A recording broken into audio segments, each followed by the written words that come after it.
All right. So, good evening, folks. Well, guess it would be a better evening if it was under better circumstances. But yeah, so we do got a couple guests that'll probably be joining us this evening. Those of you that are possibly the guests, you are free to hop on that I sent the invite to join tonight.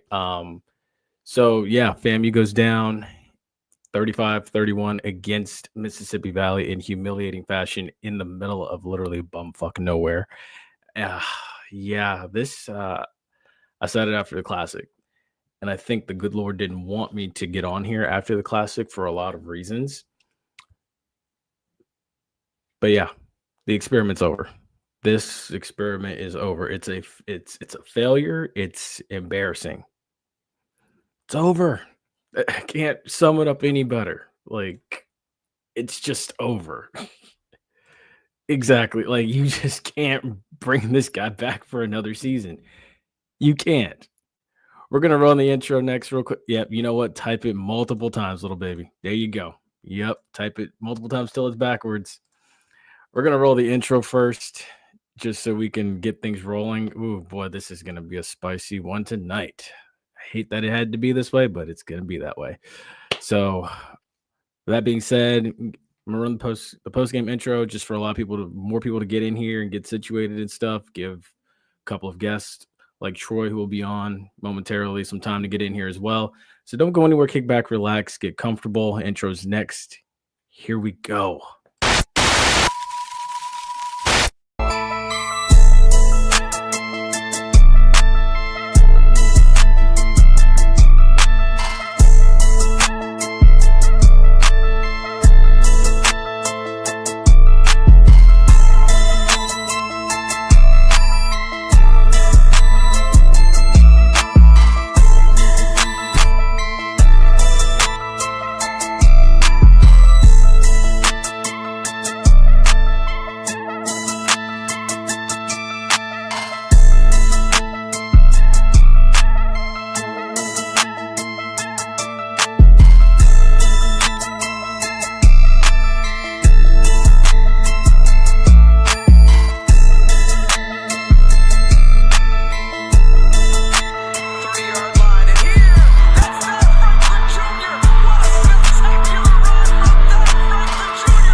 All right. So, oh, you and me both. I am done. That ship is sailed. I was done after the classic. Truthfully speaking, if I go even further back, I was done after the Alabama State game. If I'm being honest, I was really out. The jury was really out for me. NC Central game. I was walking through the stands saying it. I was like, he's done. The goose is cooked. He's done. There's no way you can bring him back. There's no way. Mike Smith, Angela Suggs, John Davis, whenever he starts, you have to think of something to get somebody else in here. You have to. This experiment is over. He was a good placeholder. That's it. That is it. We're done here. This is like one of those breakups where you're just too toxic for one another.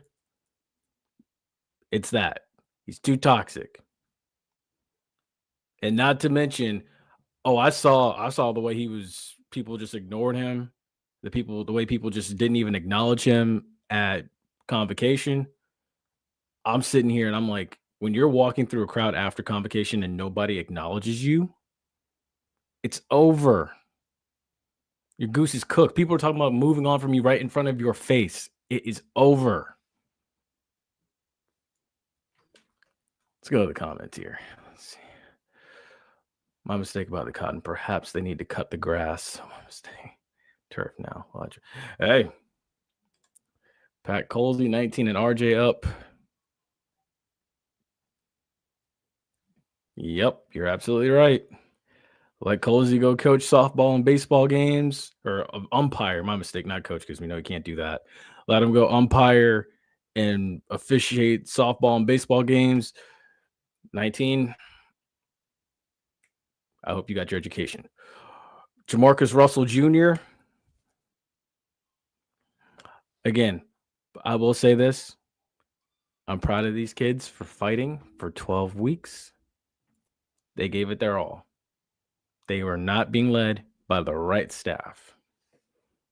I don't think so. It is an absolute travesty. I think I can honestly, you know what? I can use my Run It Back Colsey t-shirt now to wash my car. That's what I can do with it now. Yeah. Oh, big time. Oh, big time. Dude, it wasn't even it was the Howard game. It was oh my gosh, what else was there out there? Really, it was the stupidity not even having the hands team ready in the Albany State game. It was, you know, getting gashed and 40 getting put up on you 3 straight games at home against Alabama State, NC Central, Jackson State, that, and then, letting Alcorn hang around on homecoming. And then after that, losing the classic. And then tonight, you knew you had to bring your own juice. You knew you had to fake it till you made it. You knew you had something to fight for still. You could have gotten to 500, and now you finished 5-7. This is the worst record since Alex Wood. Oh. Yeah, no, trust me, there was a lot of people. I'll be honest with you. At that point, I tried to be optimistic and say, you know what, maybe it's just the offense and the offense will catch wind at some point, because I was like, the defense did a good job. If you hold somebody to 10 points, you have a shot. That's what I was thinking. But now, I said it, man, the Swiss cheese defense. I told myself this last year. I said, don't call them the dark cloud defense until they show it. They hadn't showed it from last year all the way to tonight. There is no point of calling them that. Maybe under a new regime, we'll be able to call them that. Hey, join the club. Join the club. There's so many people that are voicing their opinions and saying the same thing. They playing.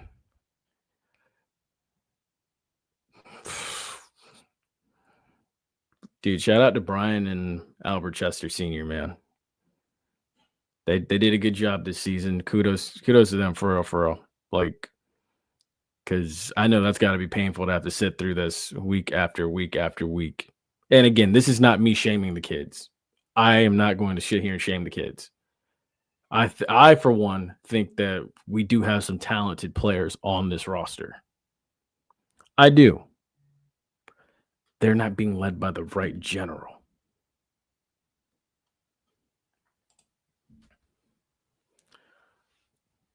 So get a short list.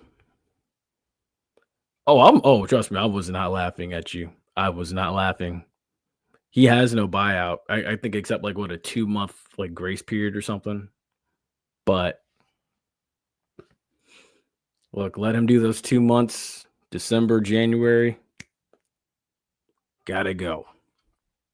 You gotta go. The Saturday that shouldn't have been. You're absolutely right. This game should have taken place October 4th.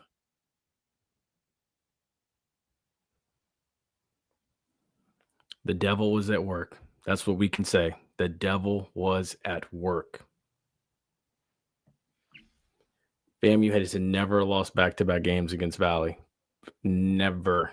Granted, they didn't play each other often, but boy. And then to make it even, put more salt in the wound. Here we go. Let's see. Let's show it right here. Dang, I forgot my water bottle. Fuck. Jamari Stokes, the talented freshman defensive back at Valley, number 23, who just picked off FAMU's quarterback RJ Johnson to win the game, is a graduate of Gadsden County High School. A reminder to whoever is the FAMU head coach to recruit the local boys who grew up in and around Bragg Stadium just as hard as you do the other student athletes. What have me and Bishop said? What have I gone on the Monday review and said?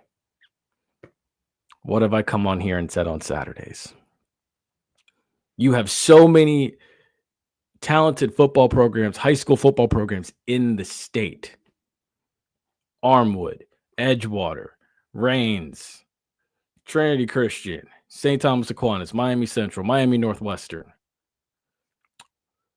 Godby, Jesuit, Tampa Bay Tech, Lakeland. I'm probably missing. Oh, Ugali. Shout out to Kier Hall, who's one of the coaches down there. Geez, there's so many. Chaminade Madonna, Berkeley Prep. You have so many talented high school athletes out there. I know I'm probably missing a few high schools. I can't name them all, but so many that are hungry and ready. And if you've seen the Florida high school playoffs this year, that pool is so deep with talent in so many counties: Hillsborough, Pinellas, Polk, Leon, Duval, Orange, Volusia, Miami-Dade, Broward, like Muck City. I'm sure there's talent down in there. There always is talent down in there. Bradenton, Manatee High School. Shout out to Jacquez Green. There's so much talent in the state of Florida, and you choose to go into the portal.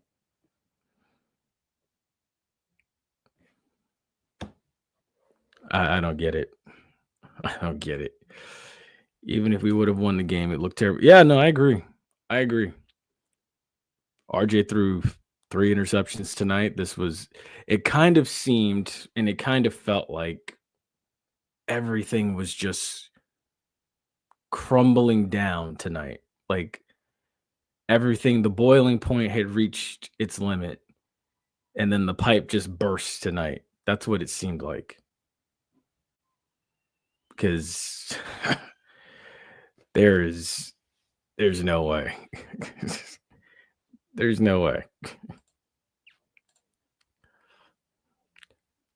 It's time for Colt. Yep. It's time for him to go. Time to go. Yeah. Hey.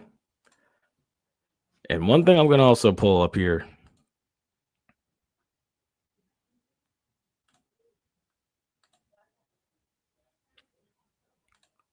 Oh, wait. Do it nicely. Reassign starting Monday through the end of January 26th. Special temporary assistant to the incoming AD.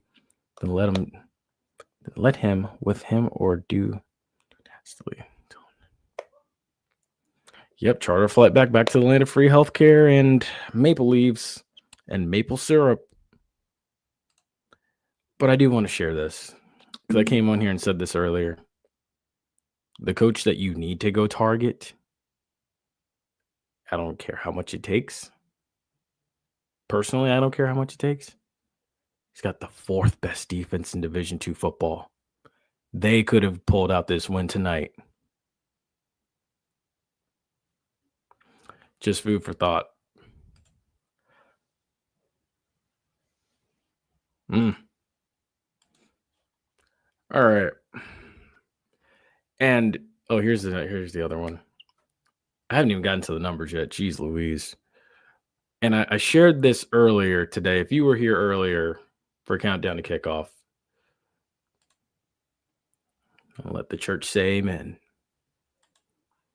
If you were here for Countdown to Kickoff, I shared this video earlier of Kirby Smart and what they look for. And I've been saying it. And I was gonna leave it for later on tonight had they won. I was gonna say, what is Colsey's intent? But I'm gonna play this again from Kirby Smart, and I feel like we really do need to adopt this principle with whoever comes in here next, because they're 5-7 and to lose like that, you can't stomach this for another season. It's the approach we take. We're gonna dominate and try to win the fourth quarter. It's what we do in practice. It's what we do in the off season. It's what we build our core culture around, is being a more physical team. And you have to recruit physical players, and they have to buy into that process. I don't know that a lot of these kids nowadays, they want to check. They don't want physicality. And if you have the check and no physicality, you end up with nothing. So we're not just getting checks at our place. We're hitting people. Bingo.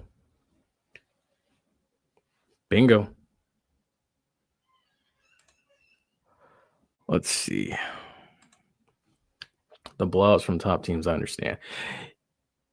At home, though, At home, though, I could understand on the road, but at home, like, you gotta go down swinging better than that. Because there were moments where I just saw no effort. You looked like a high school team, in my opinion. The blowouts from top teams, I understand. How do you get Swiss cheese by the bottom feeders of the conference? Yeah. Yeah. You got picked apart by buzzards in the middle of the Delta. You got picked apart. This was horrible. We can't win for losing. Too many of the transfer portal. This chemistry. Bingo. Too many freshmen. We have no experience. And this is why, again, and hopefully Troy is able to hop on here. I was mentioning, or he mentioned, recruiting JUCOs, kids that are already hungry that have the experience. Mix that in with, again, all those high school programs I mentioned earlier. The Rains high schools, the Miami Centrals, Miami Northwesterns, the Armwoods, the Tampa Bay Techs, the St. Thomas Aquinas, the Lakeland High School type kids, the kids that have championship pedigree already instilled in them, that know how to work, and you're going to find kids that also have the books to get in and do what they need to do. You blend those two together, you have a good culture, you have a winning locker room. And then also and then here and there, you sprinkle in a few players that are from, FBS programs, if you must. Absolutely right. He can't. And I'm gonna read something off that explains that really stood out to me. And I had seen it for a couple weeks. To be honest, when you have unqualified head administrator persons and unqualified AD, quite frankly, what do you expect from the head coach? That's very true. That's very true. It starts at the top. And Kirk Herbstreit had mentioned this on College Game Day. You need a president, an AD, and a head coach. All three have to have what? The same vision. If you don't have that, you're in trouble. The good thing is you have Angela Suggs in there still, and she has the vision. I don't know. I don't think Marva has it. She doesn't even live in Tallahassee. And Colsey, still believe Isaiah Knowles is not. He does. Quinn Gray went on ONG. What was that? Last Wednesday or this past Wednesday, and said that the kid has another year of eligibility. Sure does. Yep. He starts the game coaching not to lose. He's not confident in himself when he speaks. Me personally, from what I take away from it, it's just it's so much that's frustrating. It really is. Misreads, not emphasizing communication on defense.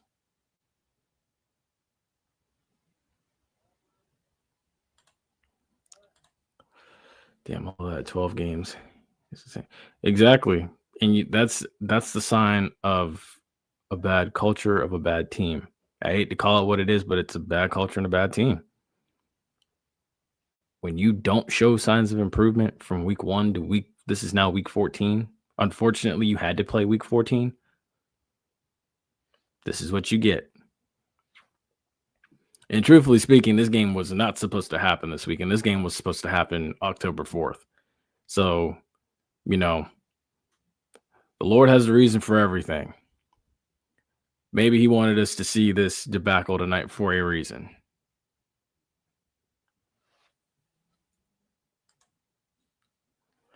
Two freaking years in a row losing to Valley. Yeah, I know. It's sickening.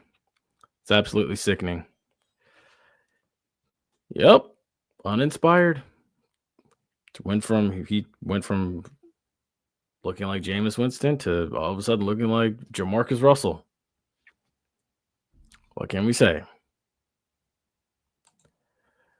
It probably was, truthfully speaking. Oh, you know what? Let's look at that schedule. Let's look at it.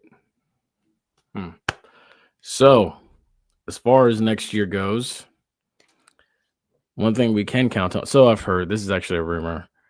I don't know how true it is. We'll find out when the actual schedule drops. But I've heard South Carolina State is going back on the schedule as the Orange Blossom Classic opponent for 2026. Don't know who, you know, the extra road opponent is yet, or if there is one. I think that's I'm not sure who that'll be. I'm not sure who the other home game will be, or the 1, 2, 3, 4. I'm not sure who that fifth home game will be either. But you do play Miami September 12th. You play Bethune November 21st, which if this staff comes back, you're not winning either one of those games. You're not. I haven't updated this fully, so that's why the Celebration Bowl SWAC championship are there. But if this staff comes back, you might as well just scrap that off and take that off. You might as well. Also, again, you have a road trip to Montgomery. Don't know if you win that. This Valley team comes back to Bragg again looking for 3 straight. Don't know if you win that one. You got to go to Mississippi to go play Alcorn. We'll see. Hopefully that's gettable. Marshall Falk's going to Southern. Under this staff right now, I don't know if you can win that one. Not at home. I would, but again, trust me. Well, I'll tell you what. Come Tuesday, it'll be off of there. I had to act in the spur of the moment. I didn't have time to really delete and adjust certain things, so y'all bear with me. Yeah. At Jackson next year, not winning that. That'll be the next one. Will probably be the homecoming game. Arkansas Pine Bluff. You might be able to win that. Alabama A&M comes to town too. We'll see. I truthfully say maybe 1 or 2 winnable games on this schedule.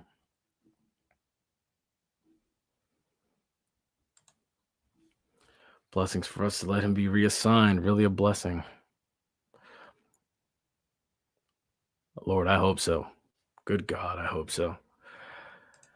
Let's see. It's like he did this shit on purpose. Feels like it.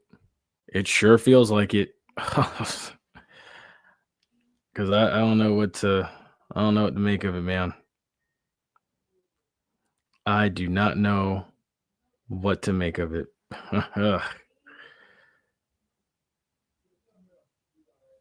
Oh boy. You know what? Let me go ahead and invite him. I don't know if he wants to come on here, but let me go ahead and send an invite to him as well. Oh boy. Let me see. Where is it at?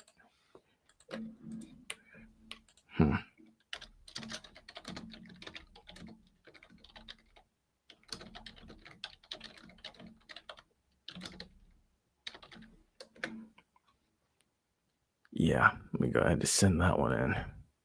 Sure did. Here we go. Okay, wait, whoa. Nope, that's not the one. All right.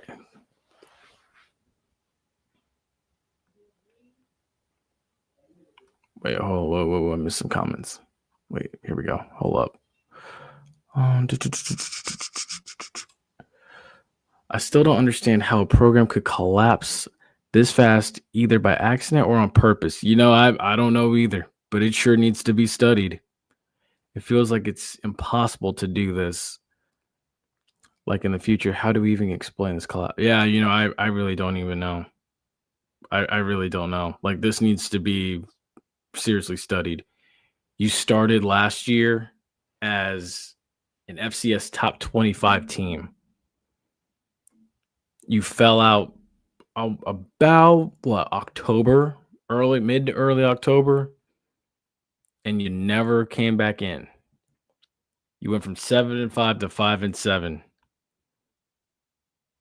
And this 5-7 team makes last year's 7-5 team, with all the miscommunication and all the havoc that last year's team went through. This team makes that team look like a championship contender, which is insane.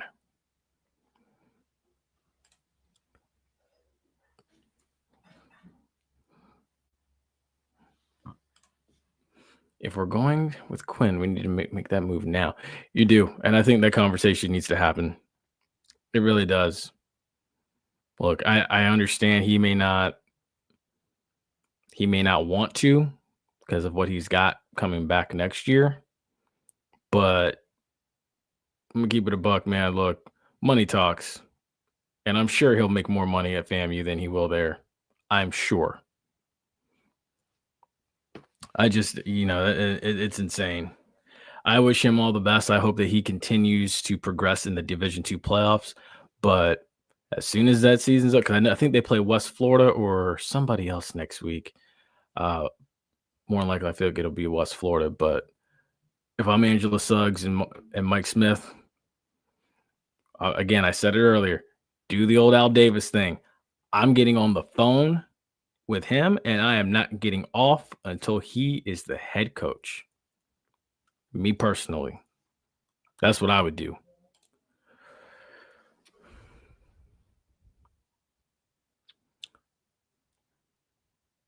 Sun Squad.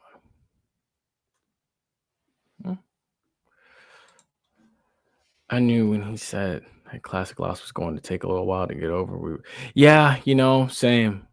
Same. But I never would have anticipated that like you would fall so far by the wayside. And then not to mention they had a tough time getting out of the airport. They had mechanical issues with the airplane, so it took them a while to get out of Tallahassee just to get to Jackson, just to bus over to Itta Bena. So it was already a debacle from the get-go, and it was just a full-out mess. So you just had a hunch where it was going. Coach Simmons and staff left. Many star players left also, leaving the cupboard bare. Yeah. My thing was when Gentle Hunt, like a lot of the interior guys mainly, when those guys left, that should have been a sign. It should have. Like, again, you had Kelvin Dean, you had Jamar Gassett, you had Ace, you brought in Ace Cobb. Like, you had talented guys on the outside. But the trenches matter. And they matter in a big way. Because I've mentioned it multiple times. We are not. Oh, here we go. Let me send him the link. There we go. I've mentioned it multiple times. We are not nasty in the trenches. We are too sexy in the trenches. We don't have dogs. I believe me when I say it.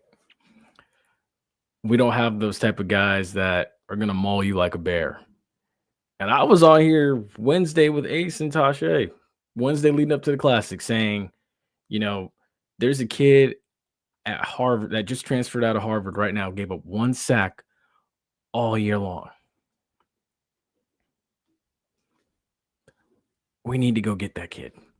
He meets the academic requirements. Go get that kid. Put him with, I believe his name's Gardner from Dr. Phillips, and then I believe they had another commit who was like 6'6", 300 pounds. That's 3 out of 5 starting positions along the offensive line right there.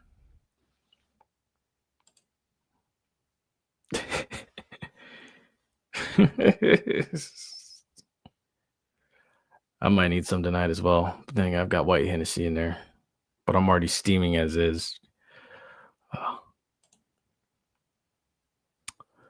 Wait. Oh, my bad. Left some, skipped some.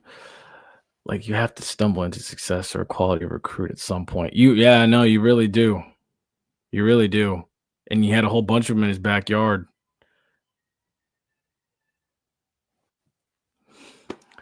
Boy. We're also being joined by Troy this evening. Wait. What's up, Troy? I ran out of gin.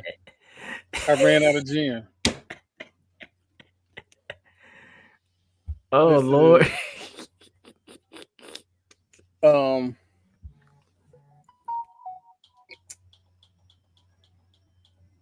What? Wait, little baby, I haven't even done anything yet. Give me a second. Hit me up. Wait. Lord have mercy. I just want to point out she come into my streams acting up all the time and I don't say nothing. But so Jesus. It's this entire season we lack the identity.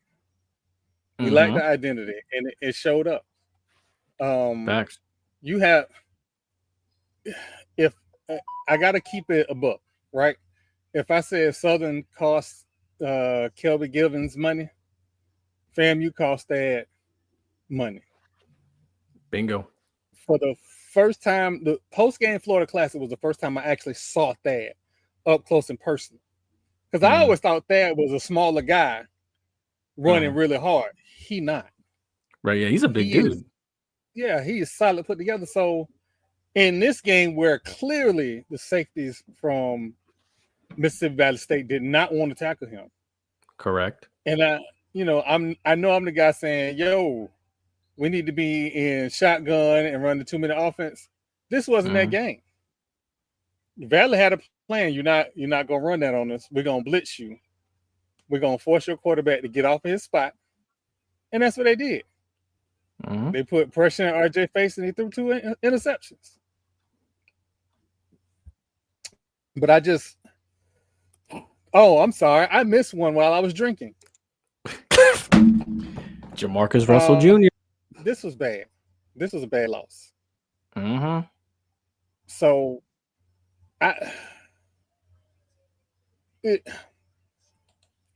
this whole season is a microcosm of the all season. You go into the off season. We saw the spring game. Quarterback situation was iffy. So late in the summer, you still trying to land a quarterback. You land a quarterback that possibly could have been the answer, but he got in camp so late. He doesn't have continuity. He doesn't have the reps. And then you're giving him second string reps to try and catch up and beat the starter. He would have to be, oh, dear Father God, these boot skins just scored another touchdown.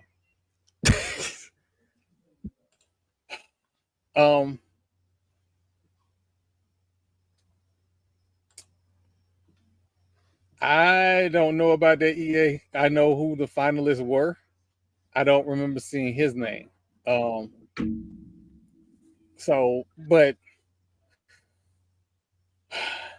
I'm going to say this, North Carolina Rattler, and people are going to get mad. We are a big-time FCS school. Let me send him an invite too. Prototypical quarterbacks.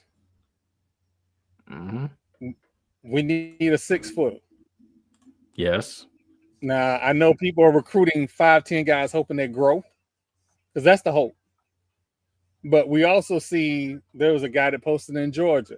He had like 2,098 yards and like almost 1,000 yards rushing.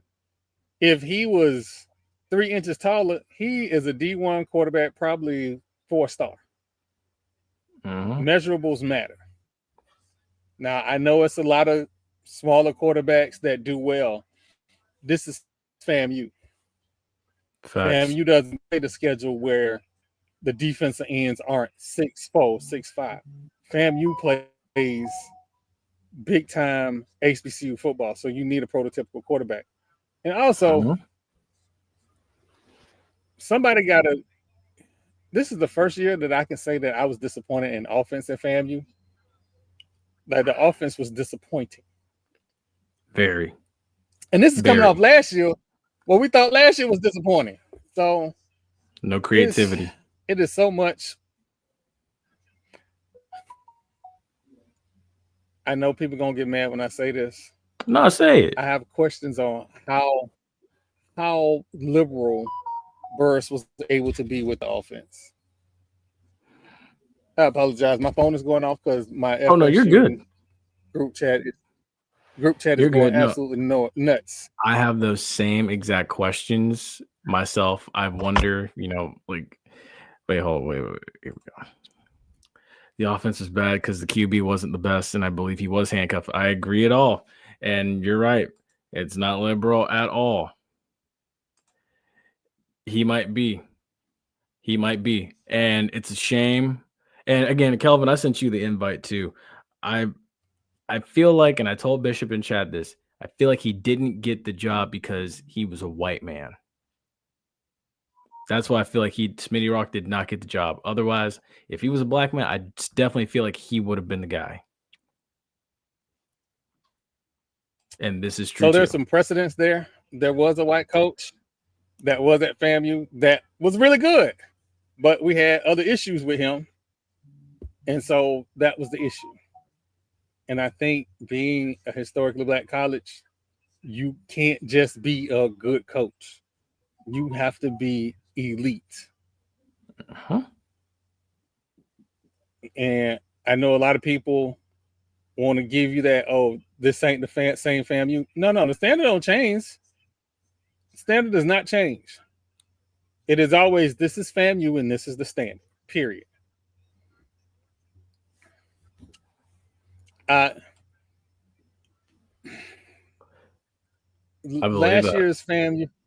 Last year's Florida Classic was coaches trying to keep their job.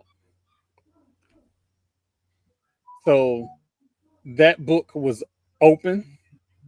It was way more exciting. Defensively, I'm going to go ahead and say this. We in the Big Bend area, North Florida area. I know Mr. Campbell say we can't get all the recruits, but it should be granted. We're not going to get the 5 and 4 stars, because they may want to go to FBS and get a book. But the mid-level 3 stars, them should be ours all the time. I agree.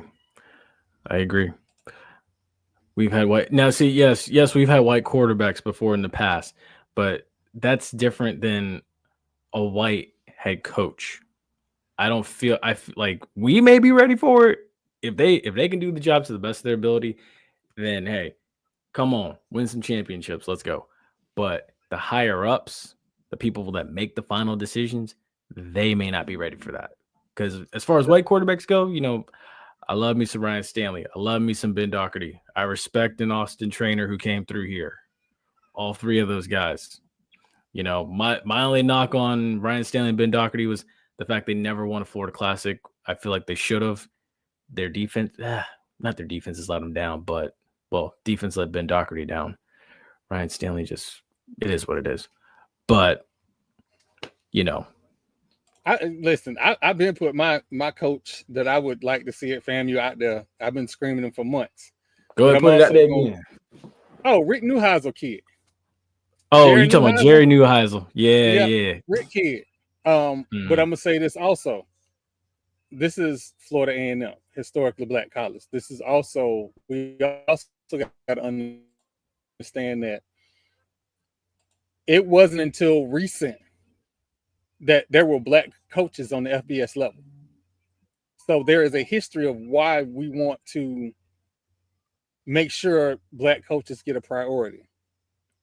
So if we don't hire one, give the upper management a break. They're old enough to remember that NFL quarterbacks was looked down upon. So just, cut them a little slack. I ain't saying it's the way it should be, but just cut them a little slack. That's all I'm saying. No, I agree. I agree. Well, go ahead, Troy. Go ahead. Get it out. Let it out. It is difficult being a Seminole in Rattler Nation when all of the Seminoles do poorly.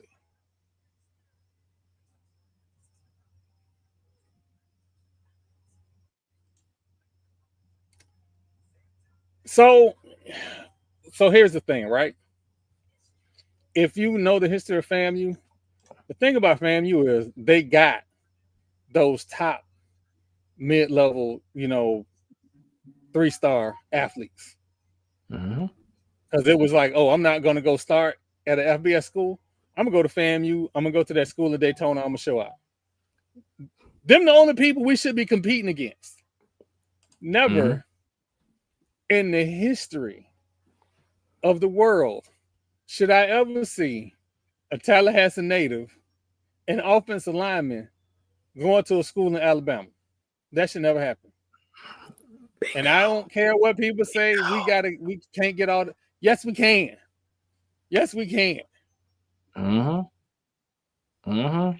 Especially since they just allowed for 100 plus guys on the roster. They allowed the new roster limits and everything now too. The NCAA did. And family, then I need y'all to go. I need No, y'all to see, get used to this. We have an advantage over every SWAC school. We have the ability to take the auxiliary money up to $20.5 million and use it for revenue share. There is absolutely no excuse. Now, if Cozy is not allowed to use that as an inducement to get recruits to come to FAMU, that's one thing, right? But we have that advantage over every school in the SWAC. The only thing that is close to that is Grambling State, but they can't use that for revenue sharing. They can only use that for facilities and athletic budget. They can't use it for revenue sharing.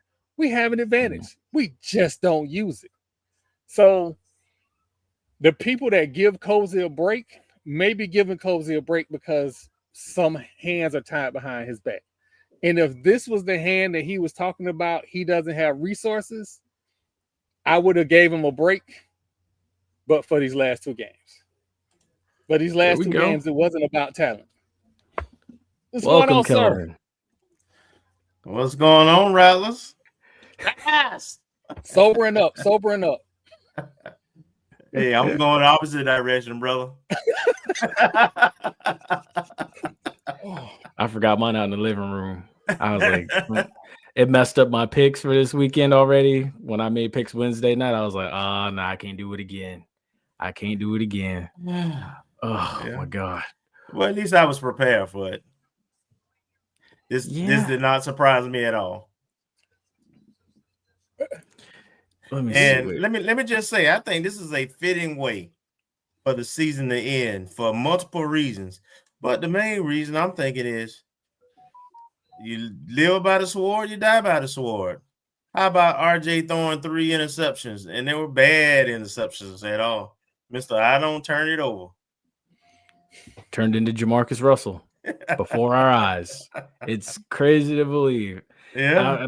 I was saying it before both of y'all came on here. I was like, it seemed like tonight was just the pipe finally bursting. Like it had, the pressure had been building up since Miami, and then even Orlando, and then just finally tonight the pipe just finally just burst, and all the floodgates just opened, and it just got worse and worse and worse.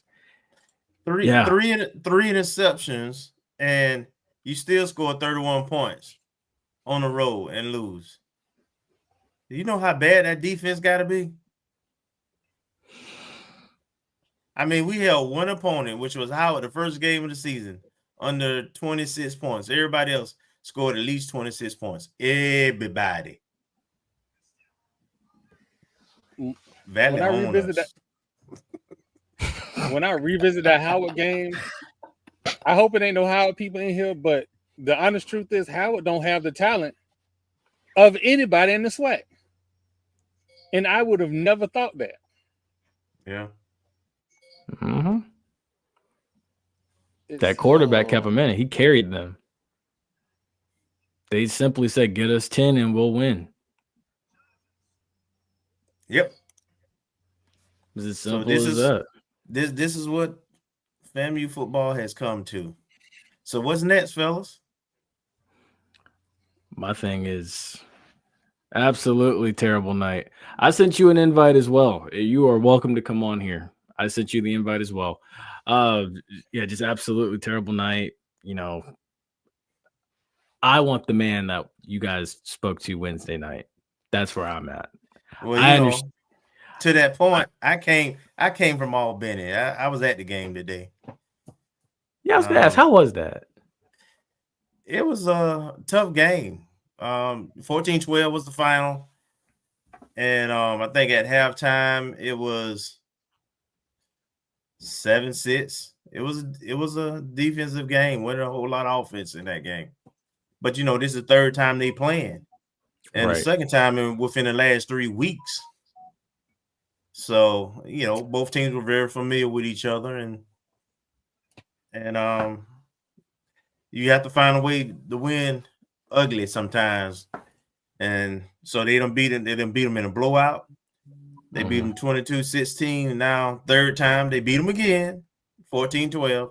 They got a little lucky on the 2-point conversion because pass interference could have been called. Mm-hmm. Probably should have been called.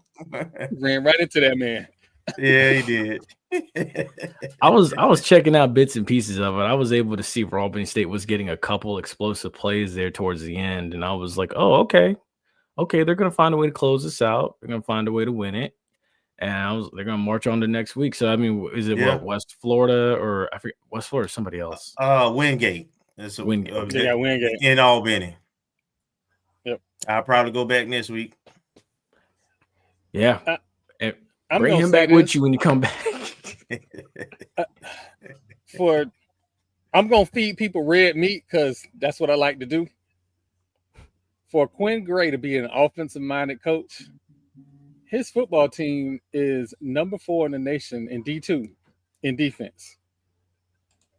Yeah. Wait, let me get rid of this real quick. Yep, it's right there. Number 4. Number 4 in the nation. So, and the teams that are in front of him, the one that I'm scared of is the number 1 overall seed. Everybody else, I think they have a very good chance to hang with. But, if he should find his way in the Big Bend area at any point in time, I wouldn't be mad. I wouldn't be mad at all. He's got a house. He's got his son goes to high school there. Wife still lives there. How far is Albany from Tallahassee? What, like 2 hours? An hour and about 25 minutes. He checks all the boxes. Sure does. And for transparency, I'm a Florida State alum. So while I got a chance to tailgate, Coach Darlene Moore, who's Albany alumni, she was there too. And I got to hang out with some of their support groups, and all they kept saying was, "Why are you here? You trying to steal our coach?" I said, "No, I'm just here to support a friend." Right. That's it. Right. I ain't got that kind of juice. Yeah. I will say to compliment him even more. We spoke to him back in 2020, like in the middle of the pandemic and stuff. Now, granted, he was just chilling out, relaxing, having a good time. But it's like, and it's crazy of me as a 28-year-old saying this about a grown man. I see the maturity and the growth in him just from 5 years ago. Yeah. Like the way he talks, the way he speaks, how highly he speaks of his players, the emphasis on details, raising the GPA from 2.2 to 2.8, possibly 3.0 coming up here around Christmas time. And then even, emphasizing how the players and the team do Bible study together. Like that spoke volumes to me. I'm like, dude, he got a little bit of everything in him. That's for the betterment of the players. He's a players coach. I can just see it. And he's young. No offense. Right. So I think what that attributes to is he's paid his dues. He's not missed the stop, right? He's been a head coach at a high school level. He's been a head coach at a college level. He's been a coordinator at a high school level. He's been HBCU. He's been quality analyst with Group of 5. He's had a pro career, so he's done everything that you can do to be prepared for the job. So it's not a risk for him, and he's been successful, frankly, and pretty much all those stops. So, yeah. Co-pilot, it sure is. We will also be discussing former Rattlers on here as well. We will cheer for you in your successes, and we will comfort you in your failures. We just won't comfort Colsey in his failures, because personally, that experiment's over, in my opinion. But so let me ask y'all this now: do y'all vote? I know the comment section, they have their personal feelings. They do, and I get it. I understand. They're heated like me. Does Colsey come back for 2026? Actually, I think I had a ticker for this. Let me see if I still have it. for me, that's a tough question. And the reason it's tough is because you have a new AD that doesn't start to January 2nd or whatever. You got a new president who has no experience of making this kind of decision. You got the transfer portal. Early signing period starts December 2nd, right? So timing goes into this thing, and are they looking? Do they have a short list? Who's on that short list? Who produced that short list? I mean, who you gonna bring in? I mean, without knowing all that, it's a big crapshoot. This is also an honest question. Who's going to want to play for him? Yeah. Who's going to want to sit in those stands and watch this product for another year? Yeah, no. The schedule is much harder next year. Yes. We go to Alabama State. We go to Jackson State. We have a division. We have real Division I teams on the schedule. Wait, let me bring it up like this. Yeah. Actually, that's better. Yeah, because look, I was sitting up there. I was sitting up front with my family watching a game, and the minute the game ends, my mom's like, she's like, "Man, turn this off, please." She's like, "Just turn it off." She's like, "What time the Iron Bowl come on?" I'm just like, "Oh my god." She's like, "Oh," she was just like, "I'm done with them. I'm done with them." So that's the reality of it right now. That's a season ticket holder and an alum out there that's voicing their opinion. She's frustrated, like I'm sure, like Troy, like you, Kelvin, like many of you in the comment section. They're debating, do I want to renew my season tickets to go watch this next season? Do I want to go down to Miami for Labor Day weekend to go watch this? Now, granted, we're going to show up for the Classic regardless, but it's an honest question. And much like Fangs Up said, wait, where is it? Where is it at? It's $1 million question. It's $1 million decision. But yeah, this is the go ahead. I'm gonna say this. I'm gonna be very judicious in how I say this. As it was told to me, the Board of Trustees work for the president. The Board of Trustees also have an athletics committee. In the absence of an athletic director, it would be my thought that they would lean on the special advisor to athletics on how to move forward before December 1. Because these aren't decisions that you can wait to make or you can wait to make announcements on. Nope. That transfer portal opens, and there's also early signing period as well. These are decisions that have to be made. And if I'm a person saying we don't have the talent and recruiting, and we're also missing recruits in our backyard, it's some decisions that need to be made, whether you keep them or let them go.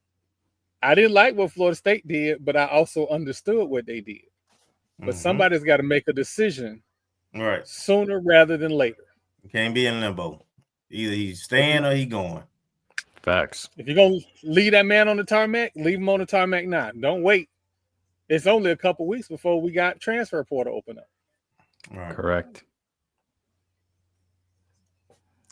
Wait, hold. The short list was made months ago. The athletic department should have a short list every year going into every season. That short list should be on a Rolodex ready to go, which is my problem that I had with some other athletic directors where they didn't have a short list of names ready to give out to people to make a move on. All I'm going to say is this. Everything everybody's saying is correct. Even with the short list. But what I will caution everybody is that you got politics involved now. So so none of us actually have a good read or know what the hell a football search would look like under this regime. This is very true. This is why, again, before the game started, I was on here I was like, there's a possibility he comes back next year. So that's why I was saying, like, it made it harder on himself today, though. I was with you, but I don't know if I'm being just frank and honest, which I am going to be. Mm-hmm. I think honestly, I've been holding off, trying to stay neutral, but I just don't see many pros to him coming back. I see more cons. That's the way I see it. Yes. Let's see. Whoever the politics pick is better than Colsey. That could be true. Could be. that could be true. Let's see. Does Coach even want that 2026 smoke?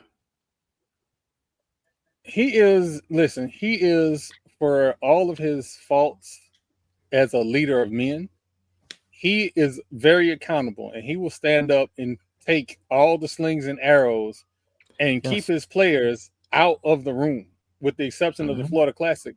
He sits there and takes those slings and arrows by himself. So I don't think he would hide from it. I don't think he is a bad football coach per se. I think the intangibles that go into coaching, which I lead to the leader of men, those intangibles come out on the field. I think he's lacking those intangibles, and that's what's happening.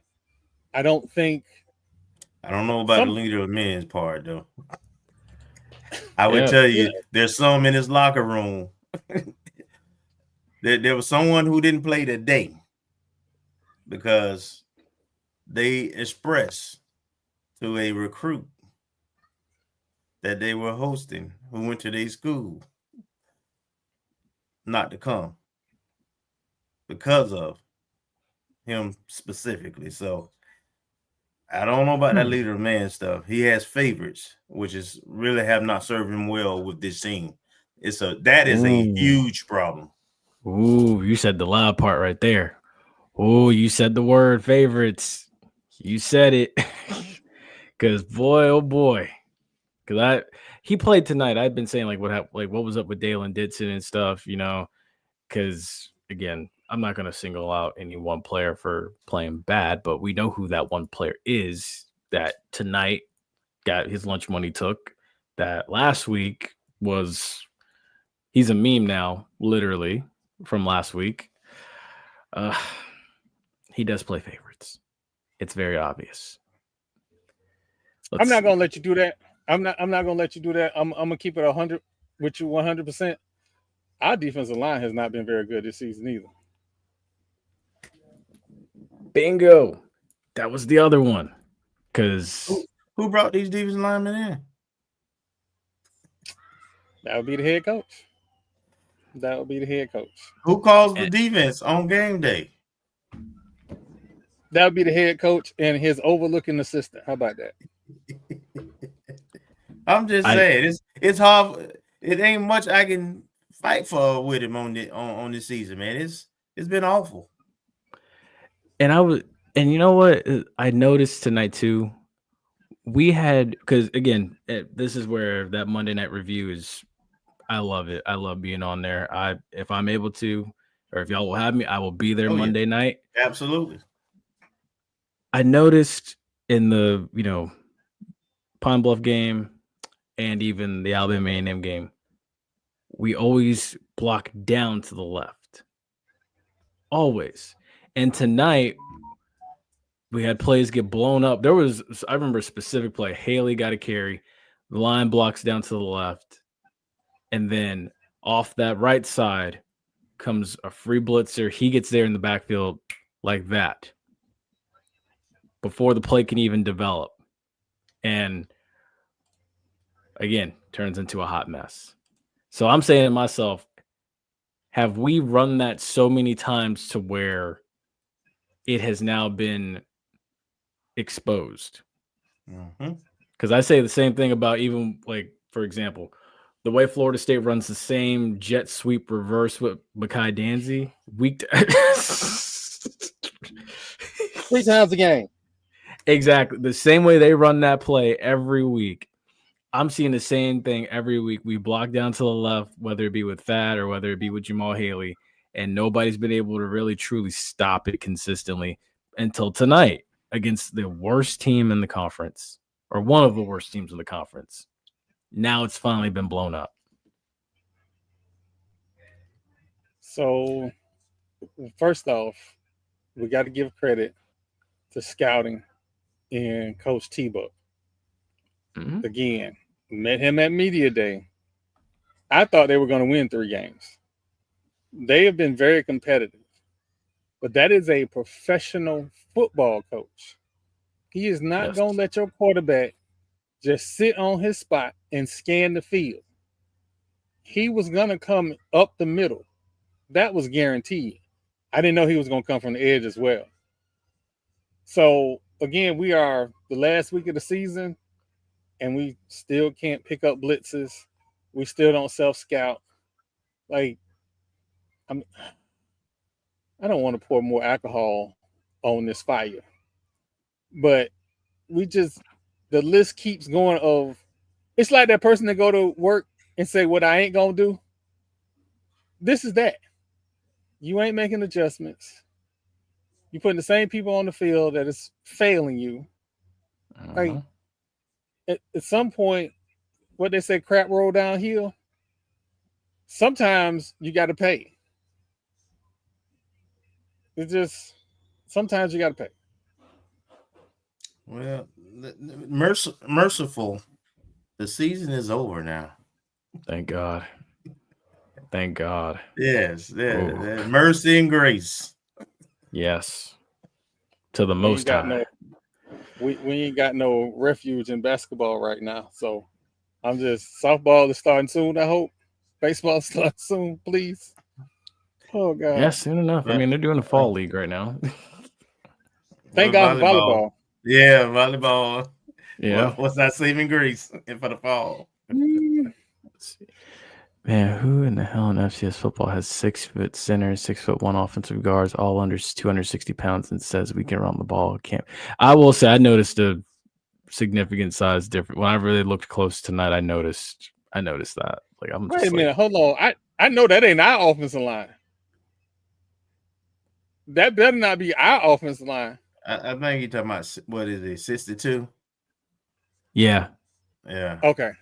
Yeah. I was about all them 300-pound jokers I saw in the beginning of fall camp. But again, you're right.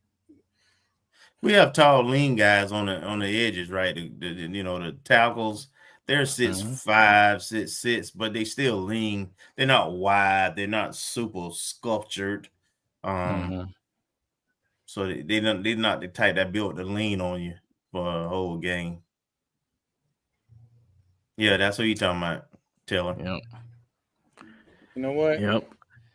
If coach need a flight to Samoa, whoever the coach is, or the Polynesian area, to get us some good old-fashioned Polynesian players like Billy Joe have, just let me know how much the plane ticket is and I'll send it. He can just go across the state line, Thomasville, Valdosta, Clinch County, South Georgia. Was they it ain't got no shortage of big boys. It's about want to. Yeah. Yeah, no, it really is. It's about want to. It's, again, that same clip I played earlier of Kirby Smart, like emphasizing, saying, like, we want nasty physical guys that are going to play for the love of the game and not just here to collect a check. That's what it is. The want to, the love of the game, guys that are dogs. That's exactly what it is. Also, who's on his staff that's that alpha male? They're going to cuss coach out. What the hell are you doing? This is what we need to be doing. Where's that senior guy who the alpha who knows more football than he does? We don't have an Isaiah Major. We don't have that alpha. The guy that he's the first one off the bus, the last one to leave. leave the weight room. We don't have that. A little bit crazy. Some people scared of him. You gotta have one of them dudes, man. You got to. Well, I said mullets and big trucks, AC/DC shirts. That's why I say that. Those are the ones that are crazy enough.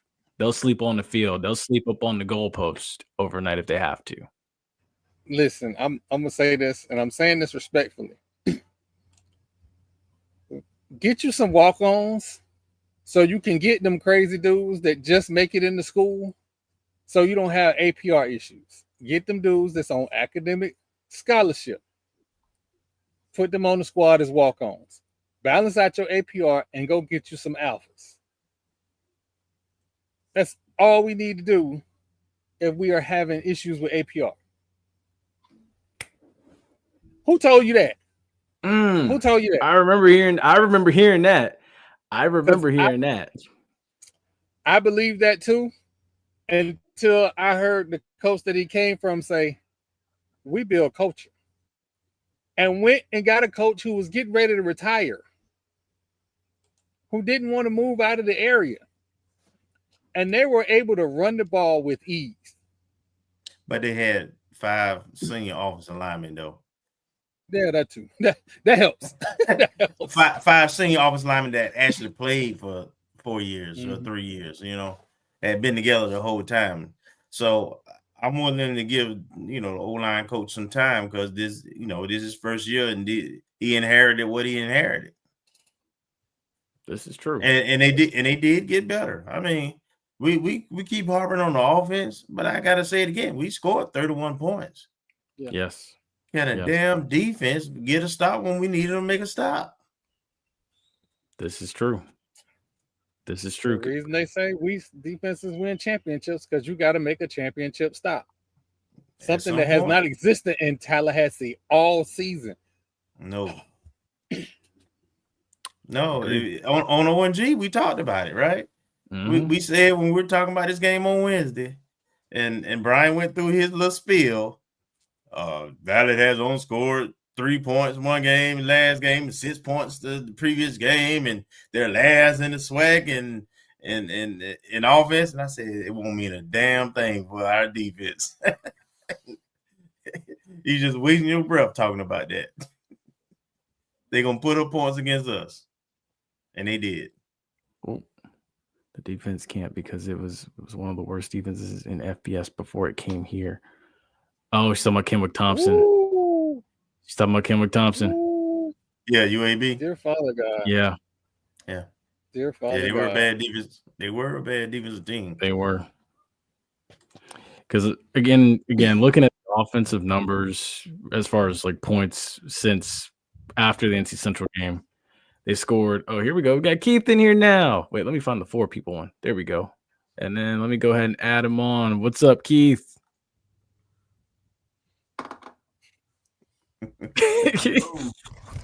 Sorry about that. Look, we were avoiding watching that game, so I was listening to it though. Oh, hey. Wait, what is that sweater? Hold on. What does that sweater say? My brother-in-law works for the University of Wisconsin. I thought I saw that. Okay. Yes, my brother-in-law works for the University of Wisconsin, so I got a UW hoodie. Shout out to my brother Roderick James. He actually worked the Super Bowl. He's been getting chased by the Orlando City soccer team to come down here and take over their stadium too. So, support my in-laws, but yeah, he works at UW Madison. Nice. Man. What a night though, man. What a night. Y'all got your coins together?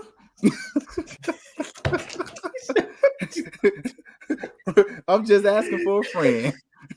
I'm gonna say this. When that lady asked for $100,000, it was raised in a week. Whatever my portion is, I know I got at least 500 of it. I got $500 to add to the pot. I know I got that.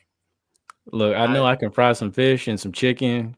I know a spot. I know a spot right up the road. I can get you some mullet. I can get you some sway, some tilapia. Look, I can get you some chicken breasts. We could just fry all of it. But we charging extra for some lobster tails. like the conversation has to be had. There was no post game today. They said they're gonna do the post game Monday.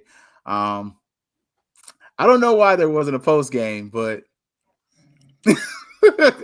I got an inkling that Mr. Magic is about to use his magic wand and make some people disappear. I'll say that. Well, I just hope they don't mess around with it though. Go ahead, make the decision. Go ahead, start negotiating with the next person. We can't go this whole committee route and all the foolishness that happens with some of these head coaches searches in athletics. We got to move forward, and FAMU is not a place. And I'm gonna say it again for the people in the back. FAMU is not a place for someone to learn on the job. He's got to be an experienced, successful head coach at some level. Yes. The only coach who does, I think the only one I could think of who never really had head coaching experience that had success was Gaither. Like outside of Jay Gaither, I can't think of another FAMU head coach that came in that wasn't a head coach somewhere else that had won a championship, right, and that and that shook some trees. Like you can give Ken Riley a little bit of time, but I guess Rudy falls into that category a little bit. Yeah, a little bit, yeah. Because he was he was at a championship program now, but yeah, he was a position coach. So, as far as for right now, man, I think the seat's never been hotter than it is right now, especially for this current coach, just because you went from 12 wins to last year 7 wins, which we were okay with. You know, that's not the standard, but we were okay with, to a losing season, 5-6, and Mississippi Valley State has a 2-year winning streak against FAMU. Embarrassing. It's absolutely embarrassing. Imagine Mississippi Valley State being your rival now. Just think about that for a second. And just look at their budget. Just not their football budget. Look at their entire athletic budget. And you can't beat them guys. You can't beat them guys. And not only that, how many of those kids from Valley's team this year are Tallahassee? Well, I was going to say, according to this right here, the kid that made the game-sealing interception, he is a Gadsden County High School alum. Yep. Oh, wait, he froze. He froze. But yeah, it is embarrassing. Go ahead, Troy. I'll go ahead and say this because, I mean, the season is over with, and I'm not revealing anything.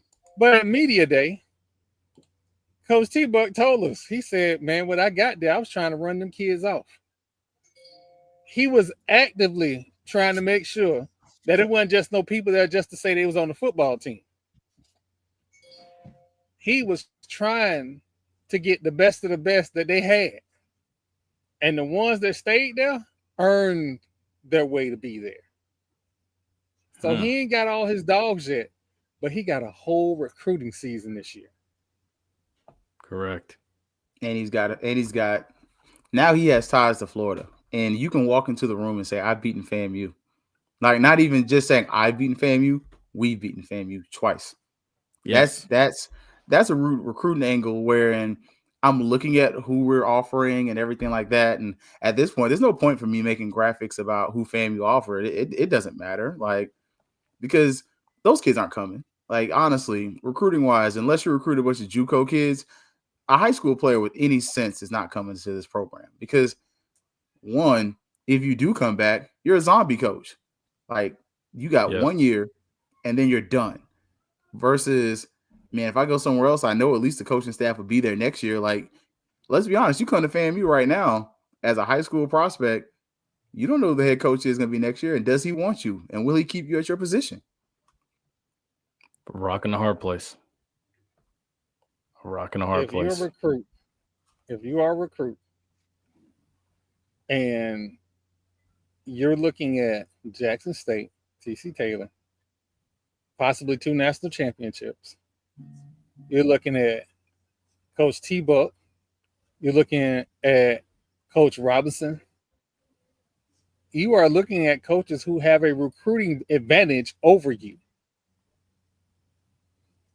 And again, I know it seems like I'm taking the side on get rid of the coach now. That ain't my job. I'm just presenting to you the facts. The facts is you better get used to the thought of losing recruiting talent based on who your head coach is. I think, well, okay, so normally Troy plays devil's advocate, and I never play devil's advocate, but I'm going to step on that side because I am wearing red and black. I think when you're talking about what that does, I think you do lose recruits, but again, I think what you're looking at is the other side of this, where we've literally watched on 2 consecutive shows where one coach in particular, the odds-on favorite for a lot of y'all, he lives in Tallahassee. You ain't got to pay for no house. You ain't got to pay for no U-Haul. He already got that there. He want to come home. He gets another season. He say he got everything coming back. If he were to return to where he is at, yesterday's price is not today's price.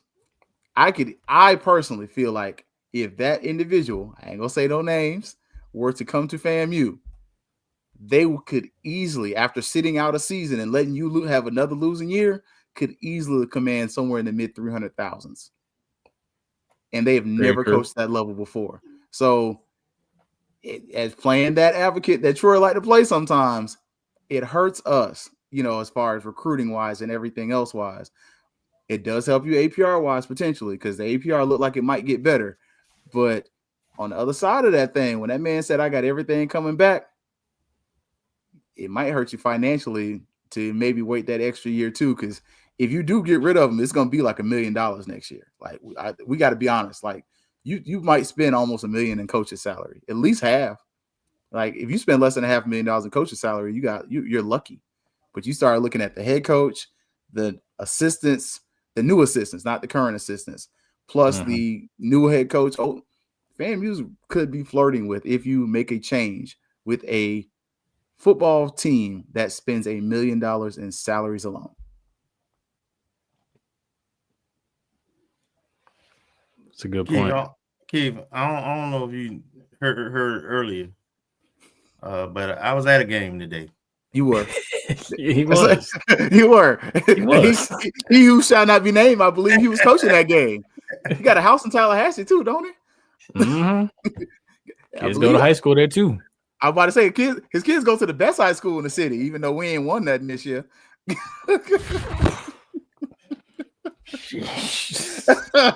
Look, y'all,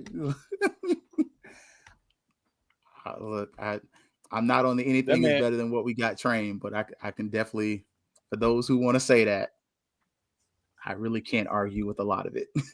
Hey, with not being able to close out the last 2 games against who you were playing, the classic, which we always know is a no, 28 seconds, and then double down and not be able to close out Valley for the second year in a row. There's nothing there to defend at this point.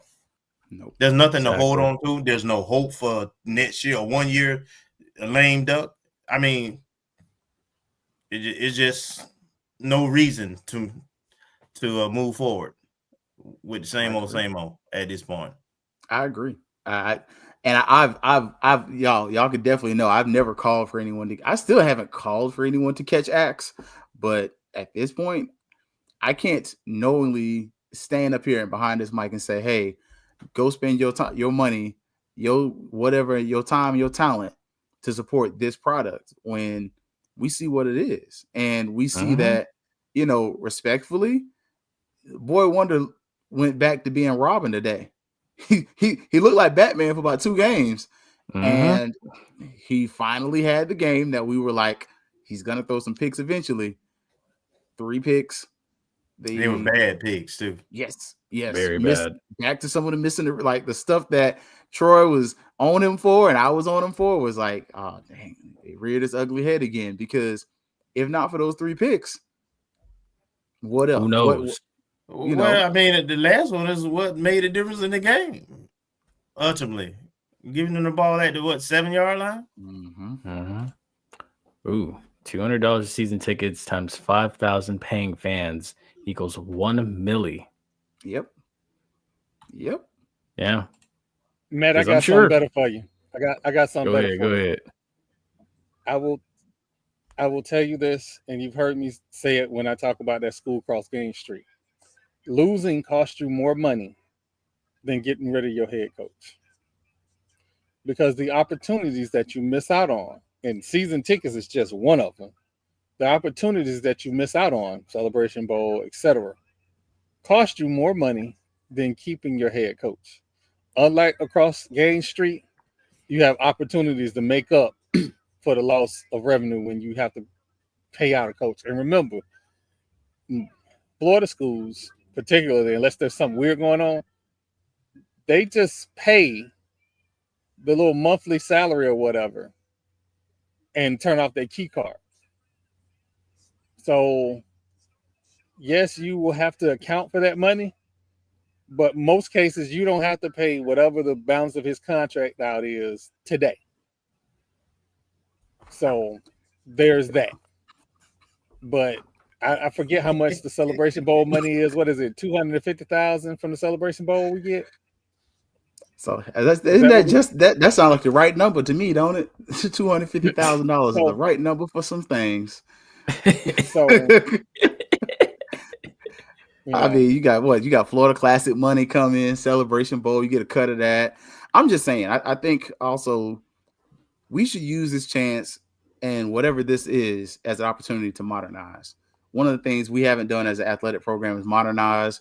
Even when you look at his contract, that wasn't a modernized deal. That was a deal that really was written for Willie Simmons. They just put James Cozy's name on it. But we when were you're talking about modernizing, that a few days ago, like you got to look and see, like, first and foremost, there needs to be a buyout option for if he does well or if he does bad, whoever the coach is, and a buyout option that you can sustain. Like, it has to be something where, hey, you know what? $200,000 in one season is a stretch for FAMU. You know what we can do all day and half of tomorrow? $50K. Hey, the buyout pays an X amount of dollar over a certain amount of years. You stretch it out.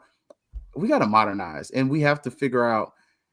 Troy got that big old thing behind us that says Fang Exchange.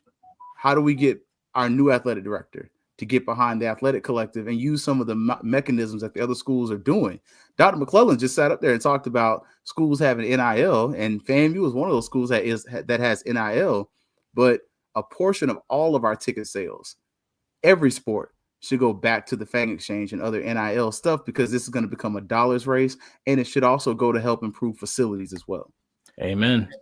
And even at the high school level, you go to a softball or baseball game, you're gonna pay $7, $10, and they use an app to do it. So you don't have to have technology. Yes. You can buy you go fans, you go in there and get your tickets. So there's no excuse that we don't have the infrastructure and we can't accept cash. There's plenty of ways to do that too. So absolutely, that's something I would tell you that I've deeply harped on before I worked there, when I worked there, and after I worked there. I'm tired of hearing the excuses of what we can't do.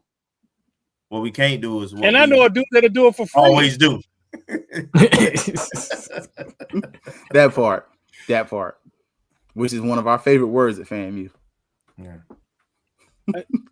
One of the things that I have been cautiously driving, because I know it's a sore subject for a lot of people, but as the losing has gotten worse, I've gotten louder with it.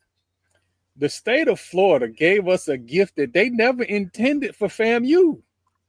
That was not intended for FAMU.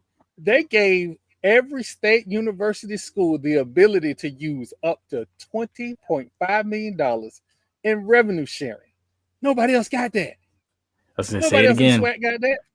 Say it again. Nope. You said this earlier. Say it again. Well, let me just say to that point, you they already was doing it.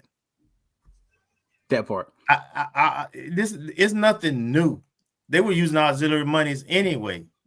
He just couldn't get the knuckleheads on our campus to have the balls or the ovaries to do what everybody else doing and make the state call you out on it.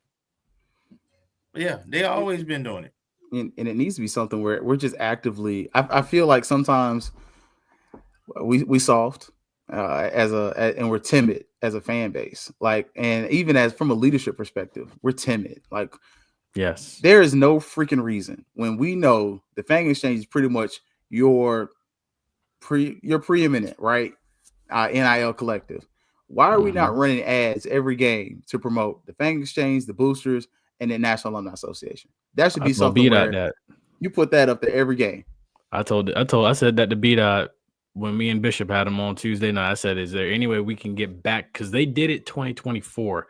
I did not see it this season. So I told him, I was like, if there's any way we can get back to doing that. Even I'd say even like promote it even on, the busiest street in Tallahassee with a billboard. Promote it. You have to.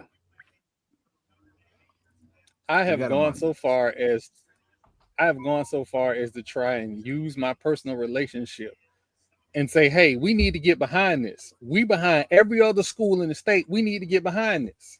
And I know he's getting sick of me, but oh well, he's just gonna get sick of me because I'm not gonna let it go. It's gotten to a point where, and I watched with pleasure today as my cousin, who I definitely tried to send to FAMU and would have been a FAMU legacy, committed to the University of West Florida to play defensive end. That boy is all conference. He's a sophomore, and they're kicking butt and taking names. And I was glad when I watched him play today, but I was also extremely frustrated when I looked at their facilities. I look at our facilities, and I look at what a school like West Florida has done in a 10-year period. And I see what FAMU's done in that same 10-year period. And I see a program that athletically, I can't speak about academically, but athletically gets it. Versus, I feel like we're still resting on our laurels at FAMU. We can tell you about all these championships, but you can't see not one championship banner at Bragg Stadium. But I digress. But we can tell you about how great the program is, but then we can't show you how great it's going to be. And that's something that we have to get as our new leadership comes in. Brother Davis, I need you to do that. I know you got amazing people behind you, and AD Suggs, former, she's still my AD, but Angela Suggs behind you. But I need for you to come on and bring that, because if you're going to use FAMU to do the things that you're potentially wanting to do in the future, you got to show that you can make FAMU a place that you can grow and develop some stuff at. And I don't see that. I see we set a standard and we just stay at the standard. Well, I don't see where we change the standard. You made the point about West Florida. What the other point that goes hand in hand, in my opinion, with that is you talking about the last 10 years. West Florida went from 6,900 students to 16,000 students in the last 10 years. Yes. FAMU is the second smallest public school. Everybody has grown every year. Except us in New College. Yep. Elections have consequences. Elections have consequences, and the only reason we're not. It's more than this elections. My pointing finger right now, the lesson I'm trying to teach, which is why I love our platforms. It ain't necessarily about elections. We had presidents and leadership and boards who had the opportunity. They just lacked the vision and the want to. Facts. I'm not putting this on politics here. This is us. Yeah.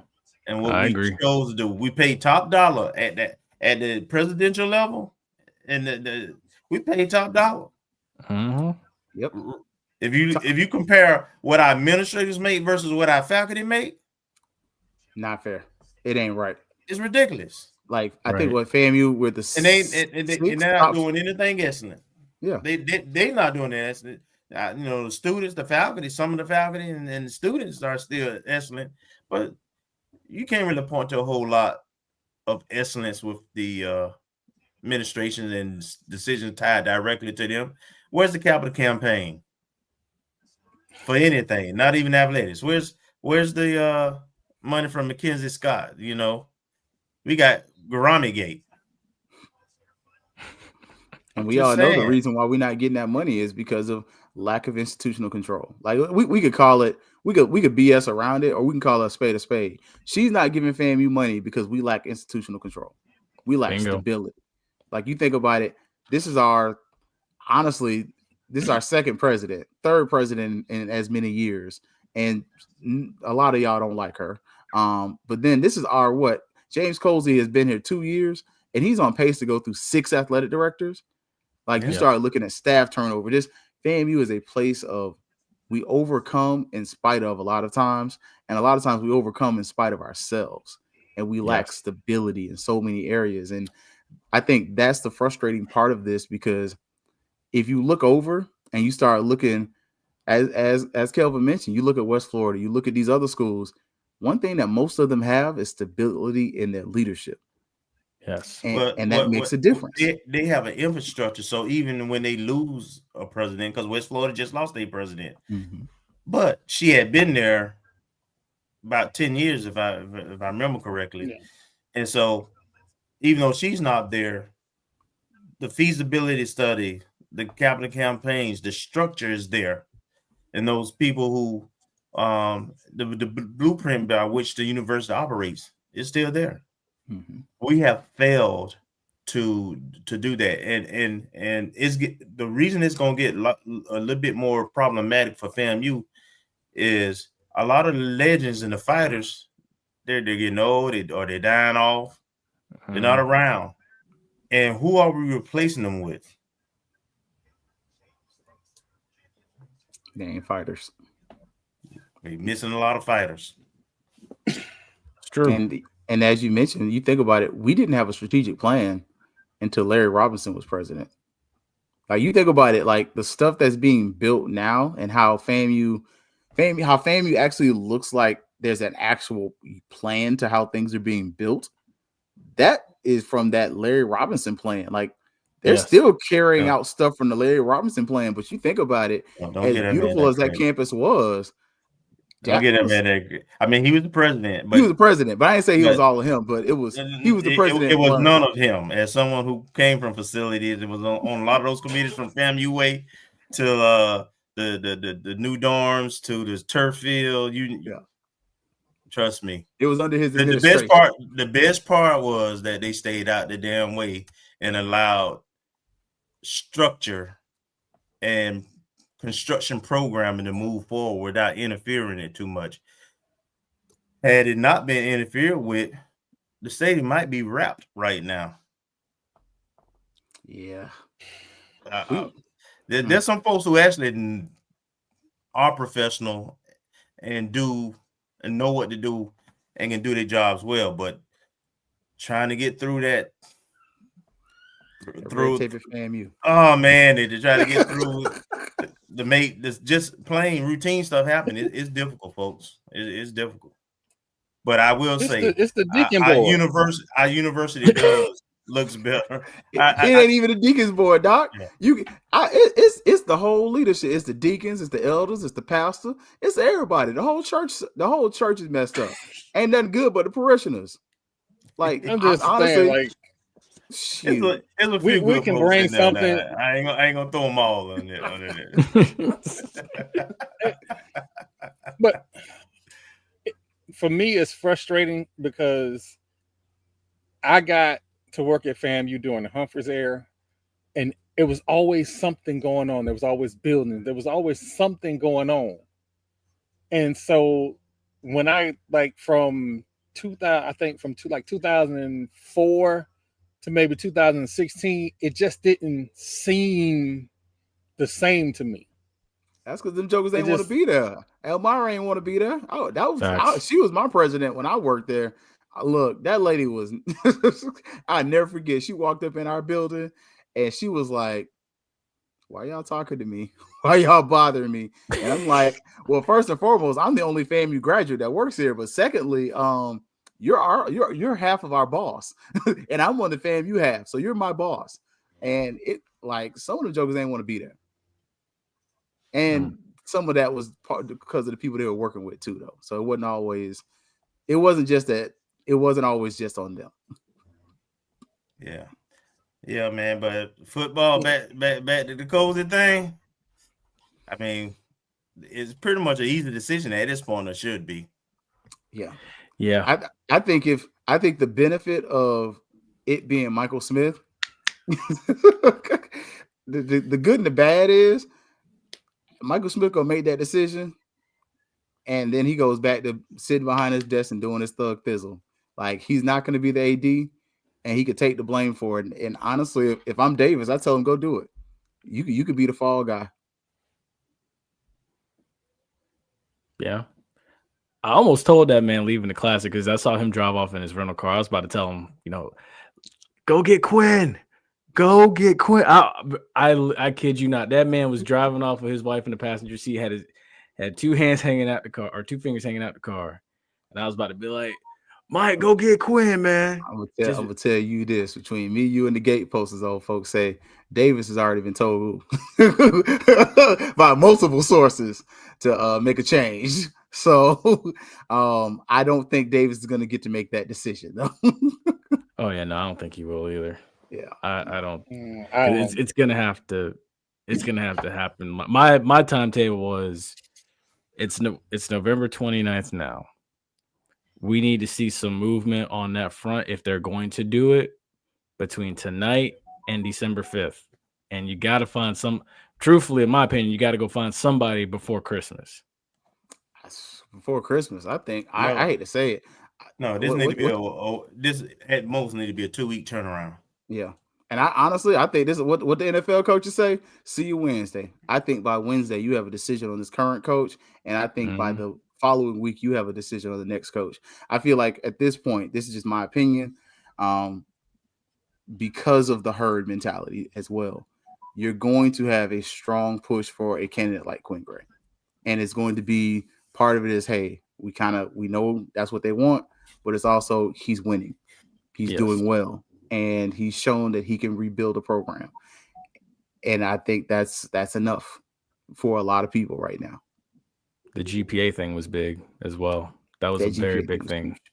Yeah. Yes. 2.2 to 2.8, looking at 3.0, huge. And I was like, oh, yes, I'm fully sold now.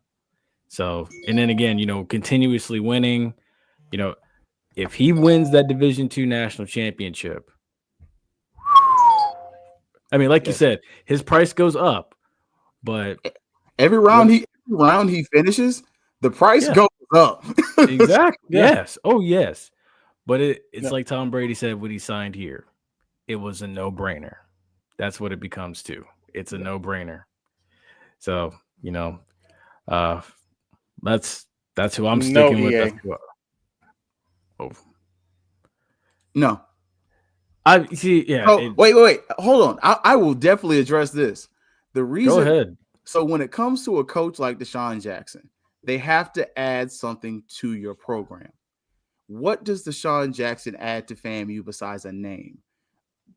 Like, one of the things we talk about Deion Sanders and his name. Deion Sanders did not just take a name to Jackson State. He brought talent to Jackson State. Deshaun Jackson, when he went to Delaware State, he didn't just lend his name. He brought talent, and he brought a source to talent. All of a sudden, Delaware State is getting quality talent from California, which they weren't getting before. That's speed, and that's also high-quality quarterback play.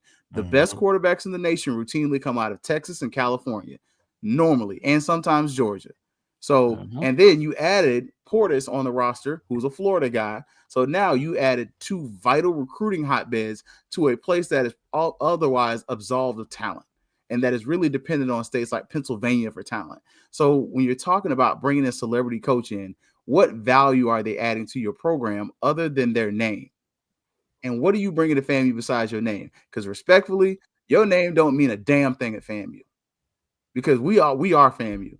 Front page news, FAMU's going to be there, win, lose, or whatever. Like, just because you got a name don't mean you're going to bring much better talent. And it don't mean these kids are going to pay you any attention. These kids are disrespectful. And I say that as a teacher. They don't care. Like, oh, you got championship rings. Okay. You know what the kids say? I'll do you. To your face. They don't care about that stuff. Are you winning? And I think whoever the next coach, you got to bring something to FAMU that we don't already have. Either it's structure, talent, something, but you have to bring us something that we don't have. And I don't see what a guy like Deshaun Jackson, hell, Ed Reed brings to a school like FAMU that is going to enhance the program. I don't even think that. I think You're Deshaun just trying Jackson to get me to crash out. I said it earlier, like before the game started. I was saying, you know, I felt like Deshaun Jackson's got an eyeball on that Cal Berkeley job.